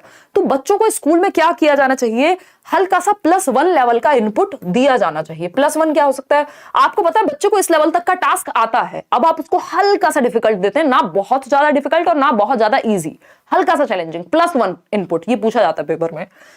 प्रभावी निष्पादन परिकल्पना यानी इफेक्टिव होनी चाहिए जो आपकी जो भाषा, ये प्रभावी बेसिकली ये आपका संबंधित है किससे, आपके इमोशंस से। अगर इमोशंस बहुत ज्यादा प्रभावी हैं या आप बहुत एंग्शियस हैं तो आप भाषा का प्रयोग ठीक से नहीं कर पाएंगे, और अगर आप बहुत ज्यादा एंग्शियस नहीं हैं, नॉर्मल है, तो आप भाषा को नेचुरली यूज कर पाएंगे, जो कि आगे आता है प्राकृतिक आदेश परिकल्पना में। हालांकि आपको इंग्लिश में नाम इनका ध्यान रखिएगा, ये फालतू फालतू ट्रांसलेशन इस तरह के करने में गड़बड़ हो जाती है, क्योंकि ये थियरी है बेसिकली अंग्रेजी में ही। ठीक, तो ये 5वां है जिसको हम नेचुरल ऑर्डर हाइपोथेसिस कहते हैं कि हम इस तरह से प्राकृतिक ऑर्डर में लैंग्वेज को सीख सकते हैं अगर हम बात करें। ठीक, इतनी बात क्लियर है, कोई दिक्कत। ये नेचुरल ऑर्डर हाइपोथेसिस 3rd में आता है कि आप ग्रामेटिकल स्ट्रक्चर्स को नेचुरल ऑर्डर में सीख जाते हैं, यानी ग्रामर यानी व्याकरण। भाई जो मेरी मातृभाषा है उसमें व्याकरण मैंने नेचुरली सीख लिया, मैं गलत नहीं बोल रही हूं व्याकरणिक रूप से, क्यों, क्योंकि मैंने प्राकृतिक रूप से सीख लिया। तो इसके ऑर्डर को इस तरह से ध्यान रखना, इसमें थोड़ा मुझे लग रहा है एक आध आगे पीछे है, बट मुख्य जो बात है वो 5 परिकल्पनाएं हैं, और जो मैंने बताई हैं वही 5 परिकल्पनाएं हैं। अब आते हैं भाषा कौशल पे, जहां से एक क्वेश्चन आपका आता ही है। West Bengal PRT interview recruitment में अब सीटेट क्वालिफाइड वाले भी अप्लाई कर सकते हैं। पहले कोर्ट में पास हुआ, अब आज नोटिफिकेशन भी आ गया, बहुत ही बढ़िया बात है ईदी आमीन। अब आप लोग भी अच्छे से तैयारी करिए, WB टेट भी आप लोगों ने निकाला है लेट्स लर्न के साथ बहुत मेहनत करके। चलिएगा आगे बढ़ते हैं, और सिर्फ प्रीवियस मैराथन वगैरह ही देख के, जबकि मैंने WB टेट अलग से नहीं कराया था। तो ये आप लोगों का मेहनत और विश्वास है कि आपको पता हो, देश भर में एग्जाम कोई भी हो टीचिंग का, आपको आना लेट्स लर्न पे ही है। भाषा कौशल की जब हम बात करते हैं, यानी लैंग्वेज स्किल्स की जब हम बात करते हैं, तो भाषा कौशल 4 भाषा कौशल हैं जो मुख्य हैं। सु, बो, प, ली, ये इनका सही क्रम है, यानी इनको इसी क्रम में सिखाया जाना चाहिए, लेकिन ये सिर्फ इसी क्रम में सीखी जाती है। ये मनोवैज्ञानिक क्रम है सीखने का भाषा। ये क्या है? मनोवैज्ञानिक क्रम है भाषा सीखने का। तो यानी जो सही क्रम है वो यही है, क्रम जो है सही वो यही है, लेकिन सिर्फ क्रम में ही सीखी जाती है, क्रम आगे पीछे नहीं हो सकता, ऐसा नहीं है, ठीक है ना। अगर आप रिकमेंडेड यही है कि इसी क्रम में सिखाएं। तो सुनना और पढ़ना, जब आप सुनते हैं और पढ़ते हैं तो आप भाषा को ग्रहण करते हैं। इनको ग्राम्यात्मक कौशल कहा जाता है। ग्राम्यात्मक कौशल कहा जाता है क्योंकि आप लैंग्वेज को रिसीव कर रहे हैं, ग्रहण कर रहे हैं, या आप निष्क्रिय होते हैं आप कुछ हद तक। भाई जब आप सुन रहे हैं, अभी मैं बोल रही हूं आप सुन रहे हैं, जब आप यहाँ पढ़ रहे हैं तो आप कुछ अंदर भर रहे हैं, ग्रहण कर रहे हैं, तो इसलिए इसको ग्राम्यात्मक कहते हैं। वही बात बोलने और लिखने की आती है जब, तो हम कहेंगे बोलना और लिखना क्या है? अभिव्यक्तात्मक कौशल है, एक्सप्रेसिव स्किल्स हैं, सक्रिय कौशल है, क्योंकि आप अपने आप को यहां अभिव्यक्त कर रहे हैं। अभिव्यक्तात्मक कौशल है, अभिव्यक्तात्मक कौशल, ठीक है। देखना है स्पेलिंग पे फोकस। तो बोलना और लिखना, जिसको हम LSRW इंग्लिश में कहते हैं, लिसनिंग, स्पीकिंग, रीडिंग, राइटिंग। भाई पहले बच्चा आता है दुनिया में सुनना सीखता है, बोलना आता है, फिर उसको सुन सुन करके, फिर वो पढ़ना सीखता है, और फिर वो लिखना सीखता है, अगर प्रॉपर वे में माना जाए, है ना। मॉन्टेसरी भी कहती है लिखना सिखाओ पढ़ने के बाद ही। तो कुछ इनमें कई बार क्या होता है कि बच्चा लिखना भी शुरू कर देता है। कई बार क्या होता है, मान लीजिए पढ़ना नहीं आता, वो फिर भी कुछ भी स्क्रिबल करना शुरू कर देगा। इसको स्क्रिबलिंग कहते हैं, कीलम काटी टाइप, जिसका अपना कोई मतलब नहीं होता। तो इस स्क्रिबलिंग के चक्कर में कई बार क्या होता है, लिखना पहले आ जाता है। लेकिन जो सही क्रम है वो यही है। क्रम सिर्फ यही है, ये कहना गलत होगा कि क्रम में ही सीखे जाते हैं, तो गलत होगी बात। क्रम में सीखे जाने चाहिए, ये बात सही है, ठीक। तो क्रम सही जो है, मनोवैज्ञानिक क्रम वो यही है। कुछ लोग आगे पीछे भी बता देते हैं क्रम, वो भी सही है अपनी जगह। लेकिन अगर आपसे क्रम पूछेगा पेपर में, आप कहेंगे सुबो पाली, यानी सुनना, बोलना, पढ़ना और लिखना, जिसमें सुनना और पढ़ना ग्राम्यात्मक है, और बोलना और लिखना क्या है आपका? अभिव्यक्तात्मक है। तो पढ़ने की जब हम बात कर रहे हैं, पढ़ना क्या है यहाँ पर, रीडिंग की जब हम बात कर रहे हैं, तो रीडिंग में भी कुछ 2 मुख्य प्रकार हैं। क्या कह रहे हो भाई? सठिया गए CBSE वाले? सेकंड फेज वाला प्री एडमिट कार्ड शो किया था 1 सेकंड के लिए। हाँ, ये लोग ऐसे ही खेलते रहते हैं। अब तो आपका पूरा ध्यान पढ़ाई पे होना ही चाहिए, जिन लोगों का पेपर, क्योंकि अभी टाइम है। देखो, जिसका प्री एडमिट कार्ड नहीं आया, इसका मतलब 1 हफ्ता तो अभी है आपके पास, है ना। 1 हफ्ते पहले प्री एडमिट कार्ड आएगा और 2 दिन पहले एडमिट कार्ड आएगा। तो 1 हफ्ते में तो दुनिया बदल जाती है CTET में, इतनी बड़ी बात थोड़ी है। तो पढ़ने की जब हम बात कर रहे हैं, तो हम पढ़ना, देखिए इसमें 2 तरह के क्वेश्चन आते हैं कि पढ़ने के लिए सबसे ज्यादा जरूरी क्या है। तो आपको ध्यान रखना है अर्थ। भाई मान लीजिए एक दूसरा आता है कि अक्षर की पहचान। अक्षर पहचान से भी ज्यादा जरूरी क्या है? सबसे कम महत्वपूर्ण अक्षर की पहचान है, अगर देखा जाए। क्योंकि मान लीजिए आप अक्षर की पहचान करते हैं, बहुत बढ़िया, रैपिडली पढ़ लेते हैं, तेजी से, बट आप चतुर रामलिंगम बन गए। वही था ना वो चतुर जो था उसमें 3 इडियट्स में, जिसको पढ़ के समझ में कुछ नहीं आता, संदर्भ में अर्थ ही ग्रहण नहीं कर पाते, तो कोई पॉइंट नहीं हुआ अक्षर पहचानने का। तो संदर्भ में पढ़ना या अर्थ निर्माण कर पाना सबसे जरूरी होता है पढ़ने के कौशल में, और अक्षर पहचान बाकी बातें सेकेंडरी हैं, उतनी महत्वपूर्ण नहीं है जितना अर्थ या संदर्भ को समझना है। ये बात ध्यान में रखिएगा। इसमें हम मुख्य पाठन को अगर बांटें तो मौन पठन यानी साइलेंट रीडिंग। तो जब आपको थोड़ा तीव्रता से पढ़ना होता है या बहुत ज्यादा फोकस से, गहनता से पढ़ना होता है, तो आप साइलेंट रीडिंग करते हैं, मौन पठन करते हैं, मन में पढ़ते हैं। द्रुत पठन भी इसमें एक चीज होती है कि आप तीव्रता से पढ़ते हैं एक आइडिया लेने के लिए। वहीं सस्वर पठन की जब हम बात करते हैं तो ये है लाउड रीडिंग या अलाउड भी कह देते हैं। ये क्या है? जब बच्चे को हम सुर लय ताल के साथ, उच्चारण इससे बेहतर होता है, उच्चारण इससे बेहतर होता है, सुर लय ताल के साथ। जब क्लासरूम में एक बच्चा खड़ा हुआ, वो क्या है, पठन कर रहा है, तो सुर लय ताल के साथ प्रॉपर कहाँ विराम रखना है, कहाँ आपको रुकना है, कितना, तो ये सब सस्वर पठन में आता है, यानी लाउड रीडिंग। इससे हमारी उच्चारण क्षमता बेहतर होती है। तीसरी चौथी में कहीं शुरू करते हैं हम ये बात, 4th तक जाते जाते। और फिर मौन पठन जो है साइलेंट रीडिंग, और धीरे धीरे बाद में। तो बड़े बच्चों के लिए तो स्पेशली हम देखते हैं साइलेंट रीडिंग क्या है, सस्वर पठन। तो अगर वाइगॉस्की की माने तो जो मौन पठन है वो कब हो पाएगा? 6 साल के बाद, है ना। चलिए खैर, और उसके बाद भी, ये भी बाद में और जाकर के बड़ी कक्षाओं में होता है, 6 साल में तो पहली कक्षा में होता है बच्चा। तो सस्वर पठन की एक बात हमने यहाँ कर ली। अर्थ निर्माण सबसे ज्यादा जरूरी है। बच्चे का भाषा के माध्यम से अपने आप को अभिव्यक्त करना जरूरी है। बच्चा थोड़ा बहुत गलत बोले, गलत पढ़े, गलत लिखे, सब चल जाएगा, लेकिन क्या नहीं चल पाएगा कि आप बच्चे को उसको अभिव्यक्त नहीं कर पा रहे हैं। फास्ट कर दें, फास्ट कर दें, चलो फास्ट कर देते हैं, ठीक है, फास्ट कर देंगे, डोंट वरी। 11 बजे तक छुट्टी कर देंगे आपकी। और बताओ, तो अगर हम बात करते हैं, 11 बजे तक थोड़ा मुश्किल है बट हाँ कर देंगे।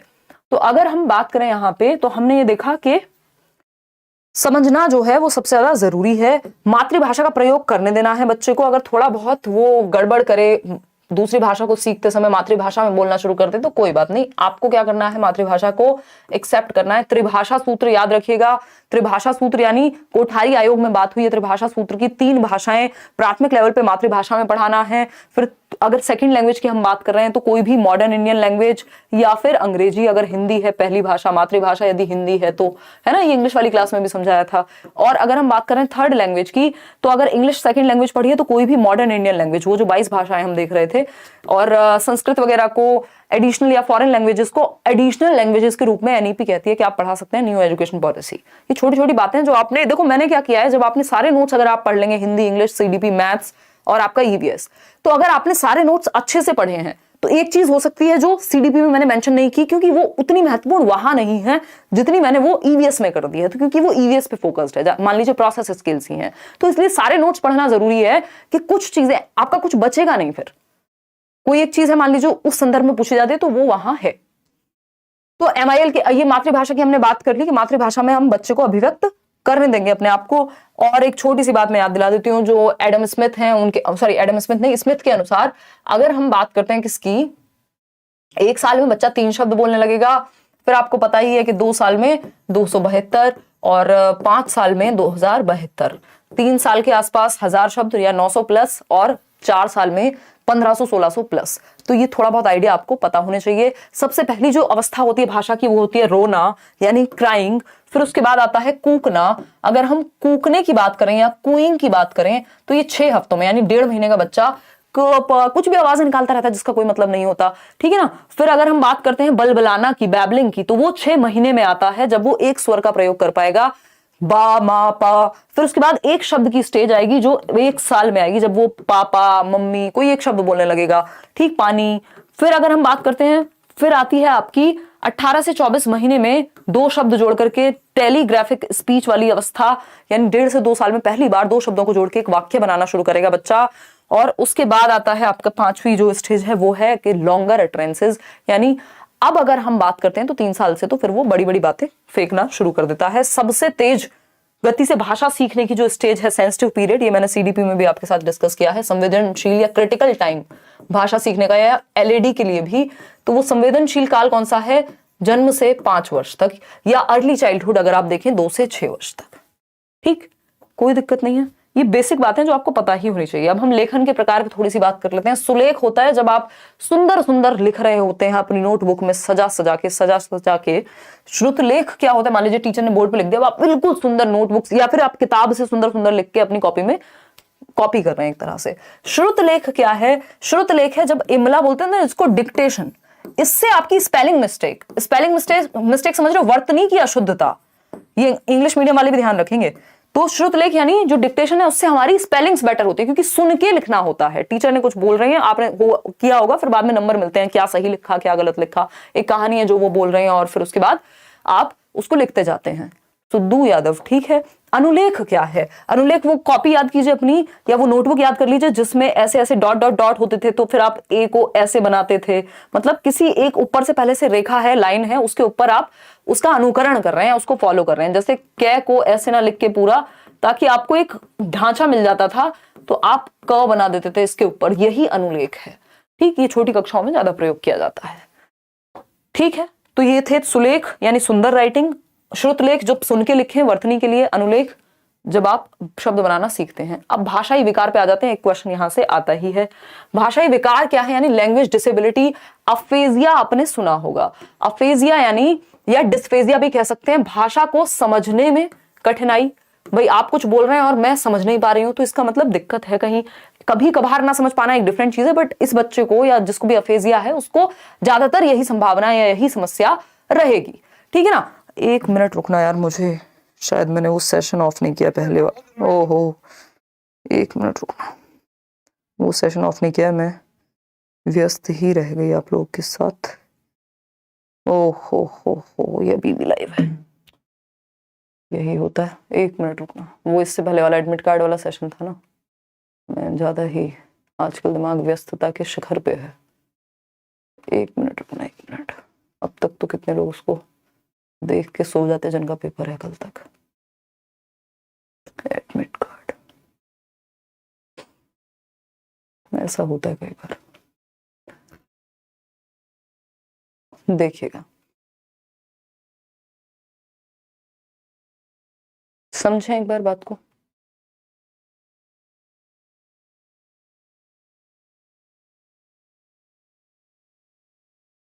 चलिए समझते हैं, देखिएगा, कोई बात नहीं, देखते हैं।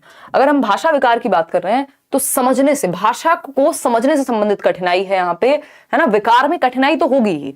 तो अफेजिया मतलब या डिस्फेजिया मतलब, हिंदी में भी इसको यही कहते हैं कि भाषा को समझने में कठिनाई, उसके कॉम्प्रिहेंशन में कठिनाई। मान लीजिए हम बात कर रहे हैं और आप समझ नहीं पा रहे हैं, पढ़ के नहीं समझ पा रहे हैं, सुन के नहीं समझ पा रहे हैं, देख के नहीं समझ पा रहे हैं, मतलब समझने से संबंधित है।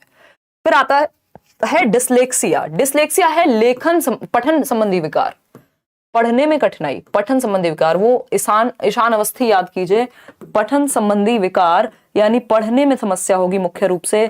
बच्चा 6 को 9 पढ़ सकता है, ठीक है ना, और व को ब पढ़ सकता है, ये तो बहुत ही कॉमन है। खैर, तो इसमें समस्या होती है, पढ़ने में समस्या होगी, कठिनाई होगी, एंजाइटी वो महसूस करेगा। और जिसको पढ़ने में समस्या है तो ऐसा भी हो सकता है कई बार पढ़ने और लिखने दोनों में समस्या हो जाए। किसकी वजह से? डिसलेक्सिया की वजह से। डिसग्राफिया की बात कर लेते हैं। ग्राफ का मतलब ये होता है लिखना, तो ये लेखन संबंधी विकार है। ये तो हमें हर सब्जेक्ट में पता ही होना चाहिए, ठीक। बच्चा अगर लिखने में उसको समस्या हो रही है तो डिसग्राफिया है, यानी आप उसकी नोटबुक पढ़ नहीं पाएंगे, उसकी कॉपी पढ़ नहीं पाएंगे, जिसको डिसग्राफिया होगा, क्योंकि उसकी जो नोटबुक होती है वो लेजिबल नहीं है, उसकी जो राइटिंग है वो लेजिबल नहीं है, यानी पढ़ने योग्य नहीं है, इलेजिबल है, अपठनीय है, आप पढ़ नहीं सकते उसको। तो डिसग्राफिया वाला बच्चा जो ऐसी लिखावट लिखेगा कि बस वही पढ़ सकता है फिर उसको। और डिसलेक्सिया मतलब पढ़ने में विकार है। अफेजिया मतलब भाषा को समझने संबंधी विकार है। डिसकैलकुलिया आपको पता ही है, गणित से संबंधित, कैलकुलेशन से संबंधित। अब भाषा शिक्षण की कुछ प्रमुख विधियां हैं जो आपको एक एक करके थोड़ी थोड़ी जान लेनी है। व्याकरण विधि, जिसमें आप व्याकरण सिखाएंगे, व्याकरण अनुवाद विधि, प्रत्यक्ष विधि, सम्मिश्रण, संप्रेषणात्मक, आगमन विधि, निगमन विधि। संप्रेषण परक जो है ये बहुत ही अच्छी विधि है, क्योंकि कम्युनिकेशन के थ्रू, इसको इंग्लिश में बोलते हैं कम्युनिकेटिव लैंग्वेज टीचिंग, CLT, बहुत ही मजेदार है। इसमें बच्चा संप्रेषण के माध्यम से, कम्युनिकेशन के माध्यम से सीख जाता है। इस बार हमने कम्युनिकेशन वाली जो ये मेथड्स हैं इन पे फोकस नहीं किया, क्योंकि पेपर में अभी उतने नहीं पूछे जा रहे हैं।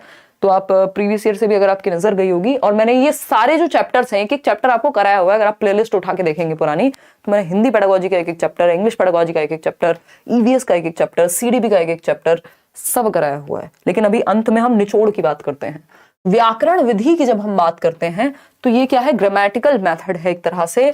इस विधि के अंतर्गत अन्य भाषा के नियमों को कुछ शब्दों के साथ सिखाया जाता है और याद कराया जाता है। यानी आप नियम रटते हैं कि सब्जेक्ट कहाँ लगेगा, संज्ञा कहाँ आएगी, फिर यहाँ पे अगर हम बात कर रहे हैं क्रिया कहाँ लगाएंगे, कौन सी फॉर्म लगाएंगे, नियम सीखते हैं आप, याद करते हैं। इसके बाद शब्द संयोजन, यानी शब्दों को जोड़ते हैं, व्याकरणिक नियमों के आधार पर जो आपने याद किए थे उनका अभ्यास करते हैं कि भाई इसमें ये नियम आएगा। तो टोटल फोकस व्याकरण पे है इस विधि में। व्याकरण अनुवाद विधि क्या है?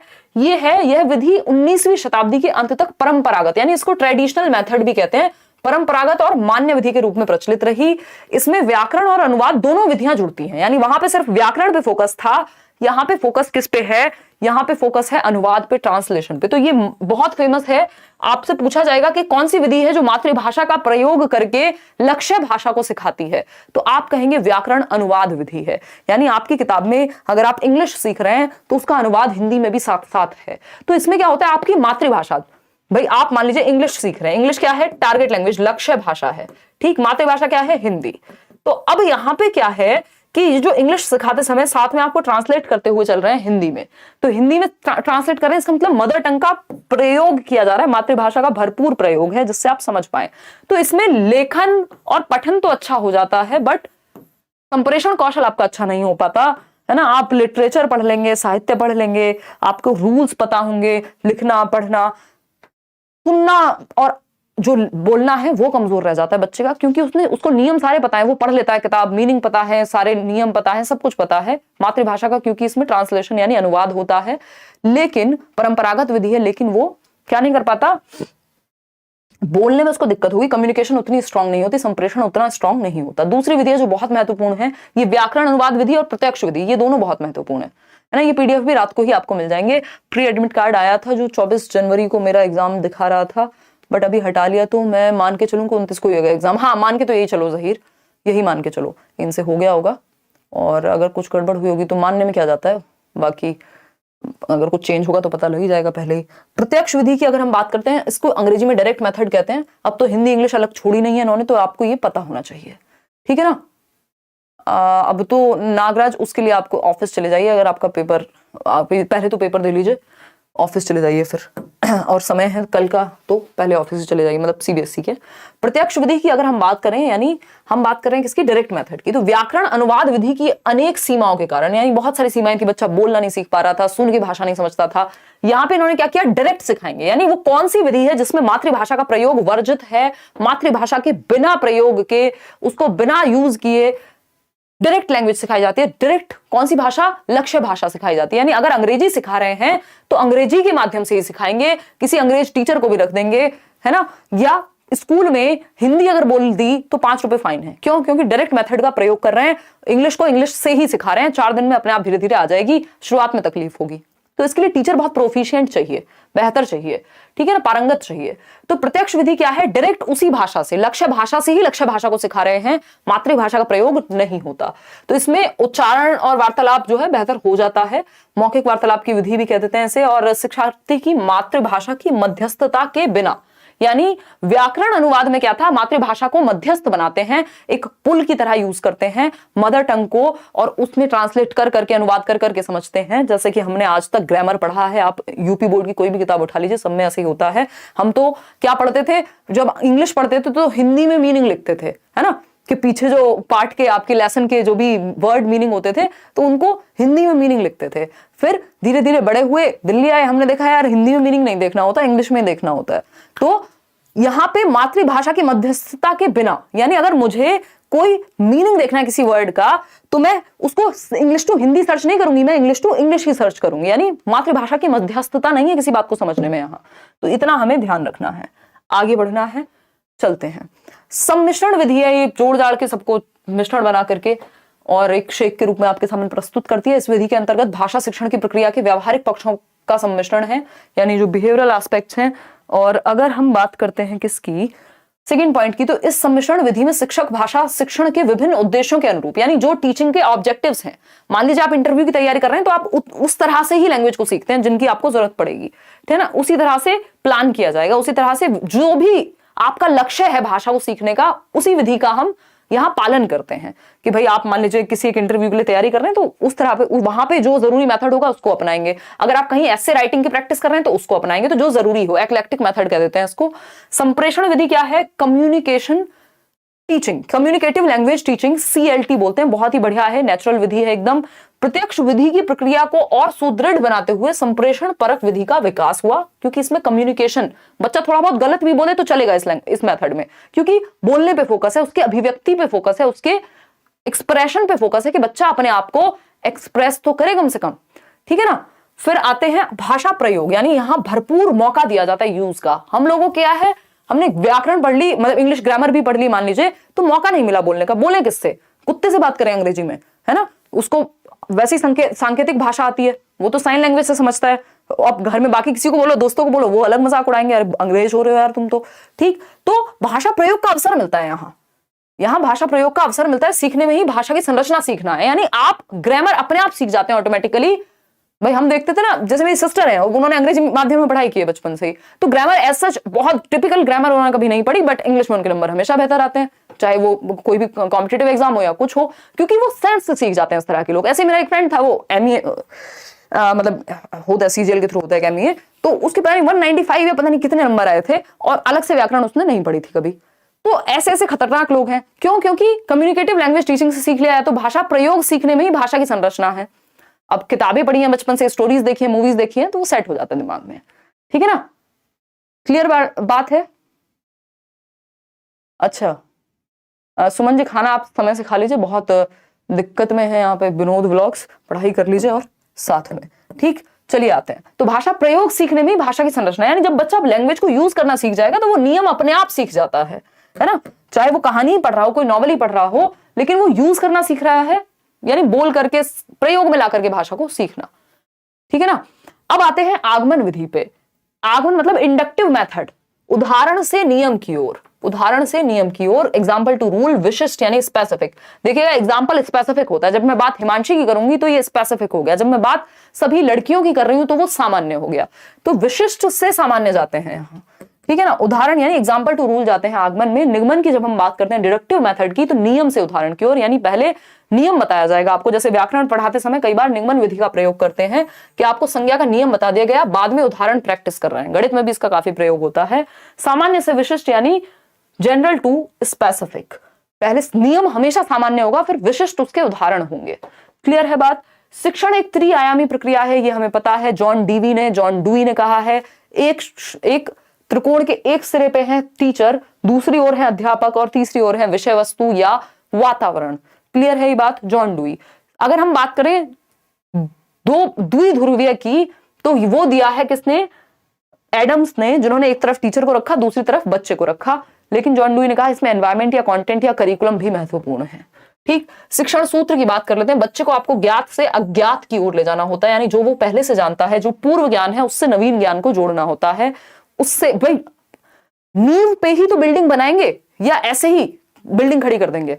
तो ज्ञात से अज्ञात की ओर, जो पूर्व ज्ञान है, जो एग्जिस्टिंग नॉलेज है, जो ओल्ड नॉलेज है, जो प्रीवियस नॉलेज है, उससे कनेक्ट करते हैं जब भी हम नया सिखाने जाते हैं। ठीक है ना, कोई दिक्कत नहीं है। फिर आते हैं मूर्त से अमूर्त की ओर। हम ले जाते हैं, मूर्त क्या चीजें हैं, जिनको टच किया जा सके, जिनको देखा जा सके, जिनको डायरेक्टली महसूस कर सकते हैं। अमूर्त में ये विचारों की बात है ना। प्यार क्या है, अमूर्त है, देखा है किसी ने, है ना। तो अगर हम बात कर रहे हैं ऑनेस्टी की, ऐसे जो आइडियाज में हो, जो थिंकिंग में हो, वो अमूर्त। और मूर्त क्या है, जिसको आप टच फील कर सको। जैसे ये पेन क्या है, मूर्त है। वहीं आप मन में कुछ सोच रहे हैं, वो अमूर्त है। सरल से जटिल, पहले सरल चीजें, सिंपल टू कॉम्प्लेक्स जाते हैं। ये सभी सब्जेक्ट्स पे लागू होती है ये बात। सरल से जटिल की ओर धीरे धीरे कॉम्प्लेक्सिटी बढ़ाते हैं। शिक्षण सहायक सामग्री कैसी होनी चाहिए, टीचिंग लर्निंग मटेरियल। तो बेसिक बात है कि एक 3-4 प्रकार है। एक है दृश्य सामग्री, जिसमें देख करके, जैसे चार्ट पेपर है, कोई कुछ और इस तरह का आपका चार्ट है, ग्लोब ले गए, ग्लोब तो खैर 3D हो जाएगा। तो अगर हम बात करें जिसमें भी दृश्य हो, जैसे आपके वो आते थे छोटे छोटे क्या कहते हैं उनको, कोई तो कार्ड्स आते थे जिनको हम लोग लगाते थे, आप लोगों ने यूज की होंगी ये चीजें, तो या फ्लैश कार्ड्स बोलते थे उनको, याद आ गया मुझे। तो दृश्य सामग्री यानी जिसमें देख करके सीखे बच्चा, तो ये चार्ट पेपर हो सकता है, फ्लैश कार्ड्स हो सकते हैं। श्रव्य सामग्री जिसमें सुने, ये लिंगुआ फोन हो सकता है, कोई ऑडियो रिकॉर्डर हो सकता है, रेडियो हो सकता है, सुन करके सीखेगा। दृश्य श्रव्य क्या है, दृश्य श्रव्य वो है जिसमें देख भी सके और सुन भी सके, जैसे टेलीविजन, जैसे कंप्यूटर भी हो सकता है आज के समय में।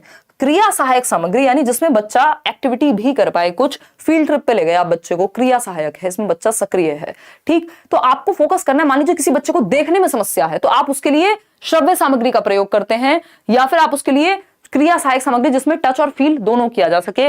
ब्रेल लिपि वगैरह हमने पढ़ा है, 6 डॉट पे आधारित होती है।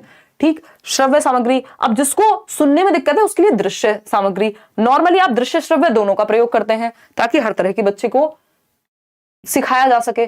तो ये हम समझ चुके हैं, तीनों एक ही जगह पे, इनको अलग अलग से समझने की अभी आवश्यकता नहीं है। जैसी नीड होगी, जैसी आवश्यकता होगी क्लासरूम में, वैसे आप सामग्रियों का, मल्टीपल सामग्रियों का आप प्रयोग करते हैं शिक्षण की सामग्रियों का। बहुत बढ़िया, किसी का कल एग्जाम है, मजे के लिए मूवी की तरह देख रहे हैं, सही है। मूल्यांकन एवं उपचारात्मक शिक्षण, इसको ध्यान रखेंगे, इंग्लिश के लिए भी उतना ही महत्वपूर्ण है। इवैल्यूएशन की जब हम बात कर रहे हैं तो हमें पता है ये सतत होना चाहिए, कॉन्टिन्यूअस एंड कॉम्प्रिहेंसिव, सतत एवं व्यापक, यानी होलिस्टिकली। ये तो आपकी एनईपी भी कह रही है ना, होलिस्टिक असेसमेंट। होलिस्टिक बोले तो सर्वांगीण, यानी हर एक पक्ष में। करिकुलर यानी पढ़ाई लिखाई, पेन पेपर भी, और को करिकुलर यानी सहगामी, दौड़ना, भागना, कूदना, पेंटिंग, स्पोर्ट्स, फलाना ढिमकाना, सब आ जाएगा। तो होलिस्टिक मतलब सर्वांगीण या समग्र रूप में हम बच्चे का मूल्यांकन कर पाए। उपचारात्मक शिक्षण क्या होता है, उपचारात्मक शिक्षण है आपका रेमेडियल टीचिंग। या अगर हम बात करते हैं उपचारात्मक की, तो इसमें वैसे 2 प्रक्रियाएं आती हैं। एक होता है डायग्नोस्टिक टीचिंग, यानी डायग्नोज करेंगे, यानी आप पता लगाएंगे कि रीजन क्या है, पता लगाएंगे कि रीजन क्या है। टॉप डाउन और बॉटम अप मैंने इंग्लिश में पढ़ाई थी, अगर वो आपको डायरेक्ट मिलती है जाकर के आप उसको पढ़ लीजिए, इंग्लिश पेडागोजी 1 शॉट में बताया था। ठीक है ना? क्लियर है? क्लियर? स्टडी छोड़ दी आपके साथ, स्टडी करना अच्छा लगता है, एंटर नहीं दिखा रहा है। चलिए फिर तो कोई बात नहीं, और मिला समय है आपके पास, पढ़ते रहिए। अभी तो हम डेली क्वेश्चंस भी करते रहेंगे, डोंट वरी। और कल जिनका पेपर है वो एक बार आके बता भी देंगे, कमेंट करके, मेल करके himanshi.edu10@gmail.com, और नंबर मैंने आपको पिछले सेशन में दिया था उस पे, ताकि बाकी लोगों को आने वाले समय में हेल्प मिल सके। तो एक एनालिसिस 9 बजे रखेंगे। उपचारात्मक शिक्षण, यानी इसमें एक चीज होती है निदानात्मक या निदानात्मक परीक्षण, यानी जिसमें आप गैप्स का पता करते हैं। निदानात्मक परीक्षण यानी आप क्या करते हैं, जो गैप्स हैं, जो कमियां हैं, जो कमियां रह गई हैं उनको जानते हैं और बाद में उपचार देते हैं, रेमेडियल टीचिंग देते हैं। तो पहले निदान करते हैं, पहले समस्या का पता लगाते हैं बच्चे की, और फिर बाद में उपचार देते हैं या रेमेडी करते हैं, दोबारा पढ़ाएंगे, नए ढंग से पढ़ाएंगे, जहां समस्या है उसको दोबारा से सॉल्व कराएंगे, वॉटएवर। तो ये ध्यान रखना है, पहले डायग्नोज यानी पहले निदान किया जाएगा, फिर उपचार किया जाएगा। ठीक है ना? उपचारात्मक लिख दिया मैंने उपचार की जगह। चलिए आगे बढ़ते हैं। उपलब्धि प्रश्न पत्र, अचीवमेंट टेस्ट आपने सुना होगा इंग्लिश और हिंदी दोनों में ही। इस बार की जो पेडागोजी ना वो हिंदी और इंग्लिश दोनों के लिए है। जो चीजें आपने मान लीजिए जैसे उपलब्धि परीक्षा मैंने इंग्लिश में नहीं पढ़ाया, बट इंग्लिश वालों से पूछा जा सकता है, तो आपको इसलिए पता होनी चाहिए चीजें। तो उपलब्धि परीक्षा की जब हम बात कर रहे हैं, अचीवमेंट टेस्ट की जब हम बात कर रहे हैं, तो ये टीचर बनाते हैं। इस परीक्षा का प्रमुख उद्देश्य क्या होता है? यह है अनुमान लगाना, ये पता लगाना कि जो शिक्षण कार्यक्रम से शिक्षार्थी ने क्या सीखा, यानी जो उद्देश्य सेट हुए थे पढ़ाते समय। हम देखते हैं ना 6th क्लास में बच्चों को ये आना चाहिए, यानी उद्देश्य है कि उस पाठ से क्या सीखेगा। तो वो जो भी सीखा पढ़ा बच्चे ने साल भर, वो उद्देश्य प्राप्त हुए टीचिंग के, जिनके लिए टीचिंग कराई गई थी, जिनके लिए सिखाने के लिए जो चीजें पढ़ाया जा रहा था, क्या वो सीखी, उनकी उपलब्धि किस स्तर तक हो पाई, ये उपलब्धि प्रश्न पत्र जांचता है। भाषा कौशलों को कहां तक सीख पाया बच्चा, और उनके आधार पर भाषा का प्रयोग किस हद तक उपयुक्त ढंग से कर पाया है, यानी जो भाषा कौशल है वो किस हद तक सीखे उसने, कितनी पारंगतता है, कितनी अचीवमेंट है, और जो उद्देश्यों की प्राप्ति किस हद तक हुई है। तो ये उपलब्धि परीक्षा या उपलब्धि प्रश्न पत्र देखता है। अब आती है दक्षता परीक्षा, यानी प्रोफिशिएंसी। प्रोफिशिएंसी पारंगतता को देखती है, प्रोफिशिएंट कितने हैं आप किसी काम को करने में, मास्टरी आपके पास कितनी है, उद्देश्य कितने हासिल हुए हैं, वो सब ठीक है भाई। हमने देख लिया कौशल कितने आते हैं, बच्चा अपने आप को लिख लेता है ना, अपने आप को व्यक्त कर देता है, आंसर कर देगा क्वेश्चन के जो चैप्टर्स पढ़ाए हैं, लेकिन कितना बेहतर कर पाएगा ये हम प्रोफिशिएंसी टेस्ट में देखते हैं। तो इसमें यह है इसमें यह जाना जा सकता है कि शिक्षार्थी शिक्षण विषय को कहां तक समझ पाया है और भाषा कौशलों में उसकी दक्षता या प्रवीणता का स्तर कितना है, to which extent he is proficient in a language और इन लैंग्वेज स्किल्स। स्किल्स क्या है? लिखना, पढ़ना, बोलना, सुनना, यही सभी है आपकी सुबो पाली या LSRW। तो प्रोफिशिएंसी कितनी है वो एक बेसिक सी बात है। आगे बढ़ते हैं। अभिरुचि परीक्षा होती है, ये बस आप जान लीजिए, ये जनरली नहीं पूछा जाता उतना। अभिरुचि परीक्षा है एप्टीट्यूड टेस्ट, आपका किस क्षेत्र में आपके अंदर क्षमता है। तो आपका अगर स्पोर्ट्स में एप्टीट्यूड है तो आपको उस तरह से उसमें ट्रेनिंग दिलवाएं, अगर आप हिंदी में बहुत अच्छा, भाषण में बहुत अच्छे हैं तो उस तरह से दिलवाएं। तो एक परीक्षा ली जाती है जिससे आपके एप्टीट्यूड का पता लगे कि आप शिक्षण में अच्छे हैं, जिसमें भी अच्छे हो उस तरफ आपको ले जाया जाए। अब बहुभाषिकता पे एक क्वेश्चन आता ही है, फिर इसके बाद हम क्वेश्चन करेंगे, ये अंत ही है, फिर आप सोच सकते हैं अपने घर जा करके। बहुभाषिकता की जब हम बात कर रहे हैं, मल्टीलिंगुअलिज्म क्या है? ये एसेट है, अंग्रेजी में, हिंदी में, जिसमें मन करे लिख लीजिए, यानी संसाधन है, एक रिसोर्स है। यहाँ पे लिखा हुआ है भाषाई विविधता या बहुभाषावाद। हमें पता है लैंग्वेज डाइवर्सिटी है, भारत में बोला जाता है कोस कोस पे पानी बदले, 3 कोस पे वाणी, यानी भाषा बहुत तेजी से चेंज होती है। 1600 प्लस भाषाएं और डायलेक्ट जो है वो बोले जाते हैं। शिक्षा में द्विभाषावाद पे भी हम चर्चा करेंगे। लैंग्वेज 1 और लैंग्वेज 2 क्या है? बाइलिंगुअलिज्म कहते हैं द्विभाषावाद को। आपका जो इंग्लिश पेडागोजी का 1 शॉट हुआ था उसमें एक क्वेश्चन है जिसका आंसर बाइलिंगुअल ही था, वो मैंने गलती से शायद मल्टीलिंगुअल या कुछ बताया होगा, तो मैंने वो आंसर लेकिन सही मार्क किया था आपके नोट्स में, तो उसको भी चेक कर लीजिएगा, क्योंकि मेरी तरफ से जरा सा भी कुछ होता है तो मैं पूरी जिम्मेदारी लेके आपको कोशिश करती हूँ कि अपडेट कर दी जाए वो बात, क्योंकि कुछ लोगों का ध्यान भी नहीं गया होगा। सेलेक्टेड पहली भाषा मराठी है और दूसरी भाषा हिंदी है, तो आने वाले पैसेज और पोएम के प्रश्न इनसे सॉल्व करने पढ़ने होंगे ना? हाँ बिल्कुल सचिन, प्रीवियस ईयर उठा के उस हिसाब से जो लैंग्वेज 1 वहां पे दी हुई है। तो भाषाई विविधता यानी लिंग्विस्टिक डाइवर्सिटी एक अच्छी बात है, एक संसाधन है, एक रिसोर्स है। बहुभाषावाद भी क्या है? बहुभाषिकता या बहुभाषिकतावाद भारतीय अस्मिता का अभिन्न अंग है, यानी जो हमारा प्राइड है, जो यूनिटी है लैंग्वेज की भारत में, उसका अभिन्न अंग है, इंटीग्रल पार्ट है। अलग नहीं कर सकते हम भारत में विविध भाषाओं को या विविधता को, भाषा की, यहां विविधता पाई जाती है भाषा की। तो ये line as it is paper में पूछ ली जाती है कि बहुभाषिकतावाद भारतीय अस्मिता का अभिन्न अंग है। क्या है? अभिन्न अंग है, यानी इंटीग्रल पार्ट है। दूसरी बात, हम बहुभाषावाद को या भाषाई विविधता को, लिंग्विस्टिक डाइवर्सिटी को, मल्टीलिंगुअलिज्म को एक एसेट, एक रिसोर्स यानी एक संसाधन मानते हैं, एक धरोहर मानते हैं। और जो लेटेस्ट स्टडीज हैं वो ये कहती हैं जो बच्चे 2 या 2 से अधिक भाषाएं जानते हैं, बोलना पढ़ना, उनकी रचनात्मकता यानी उनकी क्रिएटिविटी, उनका संज्ञानात्मक स्तर यानी उनका कॉग्निटिव डेवलपमेंट बेहतर होता है उन बच्चों के मुकाबले जिनको मोनोलिंगुअलिज्म यानी सिर्फ एक भाषा आती है। तो बच्चों को तो जितनी भाषाएं हम सिखा पाएं उतना अच्छा है। अच्छा, बहुभाषावाद होती क्या है? जब आप एक भाषा से शुरुआत कर रहे हैं, मातृभाषा से, और धीरे धीरे बहुत सारी भाषाएं जो भी क्लासरूम में बोली जा रही हैं बच्चा उनसे भी सीख रहा है ना, और मल्टीपल भाषाएं उसके सामने आ गई, तो बहुभाषितावाद है।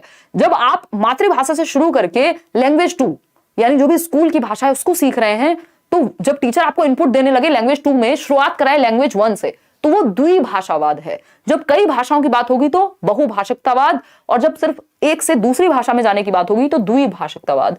तो ये भी कहा गया है जो द्विभाषिकतावाद है, बाइलिंगुअलिज्म है, ये आपके संज्ञान के लिए अच्छा है। भाई 2 मतलब जो एक से अधिक भाषा यदि किसी को आ रही है तो वो अच्छा है। तो बाइलिंगुअलिज्म आपके संज्ञान यानी आपके कॉग्निटिव डेवलपमेंट, आपकी क्रिएटिविटी, आपकी क्षमताओं को बेहतर करने के लिए बेहतर है। तो द्विभाषा भी अच्छा है, बहुभाषा भी अच्छा है। ठीक है ना, कोई दिक्कत नहीं है इस बात को समझने में, क्योंकि बच्चे एक दूसरे से भाषा सीखते हैं जब वो क्लासरूम में आते हैं, और जो मातृभाषा है वो हमारे लिए बेहतर ही होती है, दूसरी भाषा को सीखने में मदद करनी चाहिए। पाठ्य पुस्तक की जब हम बात कर रहे हैं तो हमें पता है पाठ्य पुस्तक बहुत सारे संसाधनों में से एक संसाधन है, और पाठ्य पुस्तक हमें जो अनिवार्य है, जितना जरूरी है पढ़ना, एटलीस्ट वो तो एक जगह पे प्रोवाइड करा ही देती है। ठीक है ना, तो पाठ्य पुस्तक सब कुछ नहीं है, सर्वे सर्वा नहीं है। पाठ्य पुस्तक वन ऑफ द रिसोर्सेज है जिसका प्रयोग हमें करना है। इसके अलावा भी हम बहुत सारी शिक्षण सहायक सामग्री का प्रयोग कर सकते हैं सीखने और सिखाने के लिए, बट ये क्या होनी चाहिए? मनोवैज्ञानिक पक्ष में लिखी जानी चाहिए, बच्चे के साइकोलॉजिकल लेवल को ध्यान में रख करके लिखी जानी चाहिए। दूसरा, सिर्फ परिभाषाओं पर आधारित ना हो, सक्रिय रखे बच्चे को, बच्चा समझ पाए चीजों को, और इसके अलावा भी हम बच्चों को एक्सप्लोर करने को कह सकते हैं चीजें। ये थी आज की कहानी। अब हम कुछ क्वेश्चंस कर लेते हैं। हिंदी के विषय में क्या सही है, फटाफट से बताएंगे और जवाब दीजिएगा। आज स्पीड मैंने बहुत पुराने जमाने में 5-6 वर्ष पहले की बात है जब मैं इस स्पीड में पढ़ाती थी, वो तो मैंने बीच में रोक लिया। कोई कह रहा है 11 बजे कल एग्जाम है, बस छुट्टी कर रहे हैं 10 मिनट में, कहा था ना 11 बजे फ्री कर देंगे। 105 आ रहा है, रोशन बढ़ जाएगा ये, डोंट वरी। अब देखो किस सेक्शन में कमी है, अगर नंबर कम आ रहे हैं किसी के तो मूड बना देते हो क्लास में, वाह मजा आ गया, बहुत बढ़िया राज, जबकि आज तो मैंने बहुत सीरियस ली हैं चीजें। चलिएगा, तो हिंदी भाषा के विषय में क्या सही है ये पूछा है हमसे, तो क्या सही है? 2 रिवीजन इस सेशन के लोगे, पीडीएफ पढ़ लोगे, नोट्स फ्री दिए हैं उनको पढ़ लोगे, थोड़ा प्रीवियस ईयर कर लो, समय है तो, अदरवाइज समय नहीं है जिसके पास, सिर्फ इतना इतना पढ़ जाओ, समझ बन जाएगी, और समझ बन गई तो आप थोड़ा सा कॉमन सेंस लगाएंगे, सॉल्व हो जाएगा नया क्वेश्चन भी। ठीक है ना, हिंदी के विषय में क्या सही है? हिंदी भारत की राष्ट्रभाषा है। अभी तो बताया था कोई भी राष्ट्रभाषा भारत की नहीं है, नेशनल लैंग्वेज नहीं है हमारे यहाँ, यही क्वेश्चन इंग्लिश में भी आ सकता है। हिंदी भारत की राजभाषा है, क्या है? ऑफिशियल लैंग्वेज है, ये बात एकदम सही है। अनुच्छेद 343(2)(1) के तहत, आर्टिकल 343(1) के तहत भारतीय जो आपका इंडियन ऑफिशियल लैंग्वेज एक्ट, राजभाषा अधिनियम जो है आपका 1963 वाला, उसके तहत भारत की जो राजभाषा है वो हिंदी है, यानी ऑफिशियल लैंग्वेज है हिंदी। हिंदी संपूर्ण भारत की मातृभाषा है, ये तो पॉसिबिलिटी नहीं है ना, पूरे भारत में मातृभाषा। ऐसे भी लोग हैं जिनको हिंदी नहीं आती, आप साउथ इंडिया में चले जाइए, उनकी मातृभाषा तो नहीं है हिंदी।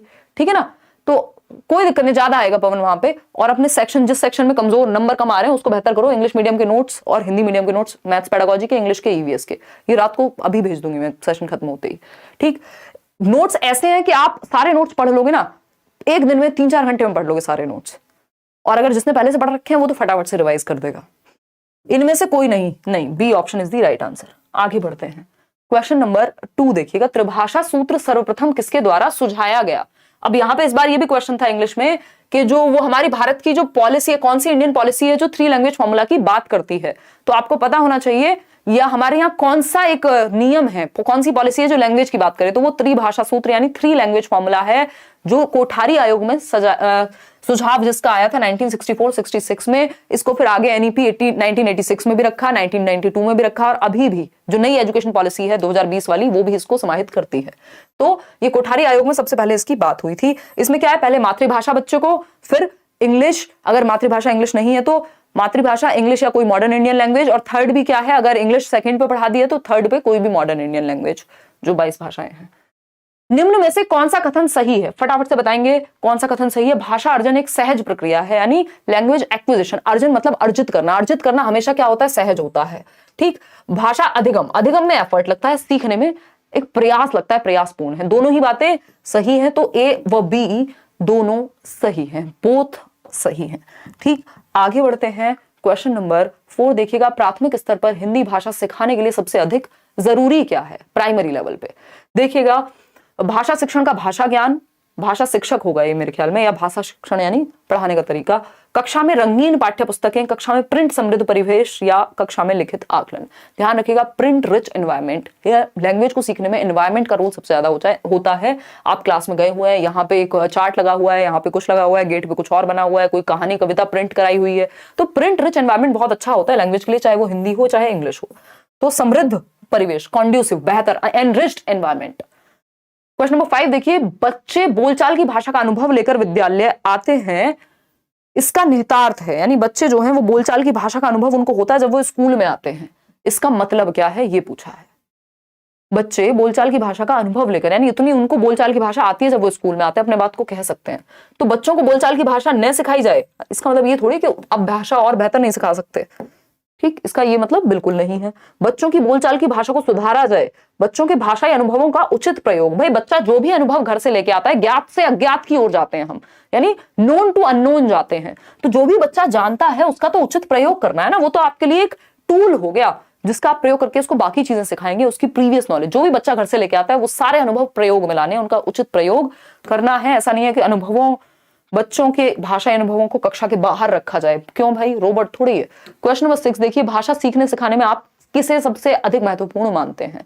फटाफट से बताइएगा। संज्ञानात्मक विकास, सामाजिक अंतःक्रिया, सबसे महत्वपूर्ण देख लो बच्चा कहां पे एक्टिव है। सबसे ज्यादा बच्चा एक्टिव होगा सामाजिक अंतःक्रिया में, यानी सबसे ज्यादा जो एक्टिव है वो सामाजिक अंतःक्रिया में है। बाल साहित्य वो खुद से पढ़ेगा, सामाजिक अंतःक्रिया में 4 लोगों से वो बात कर रहा है या सुन रहा है उनको, तो वो सबसे ज्यादा एक्टिव सोशल इंटरेक्शन में है, और वाइगॉस्की ने भी यही कहा है।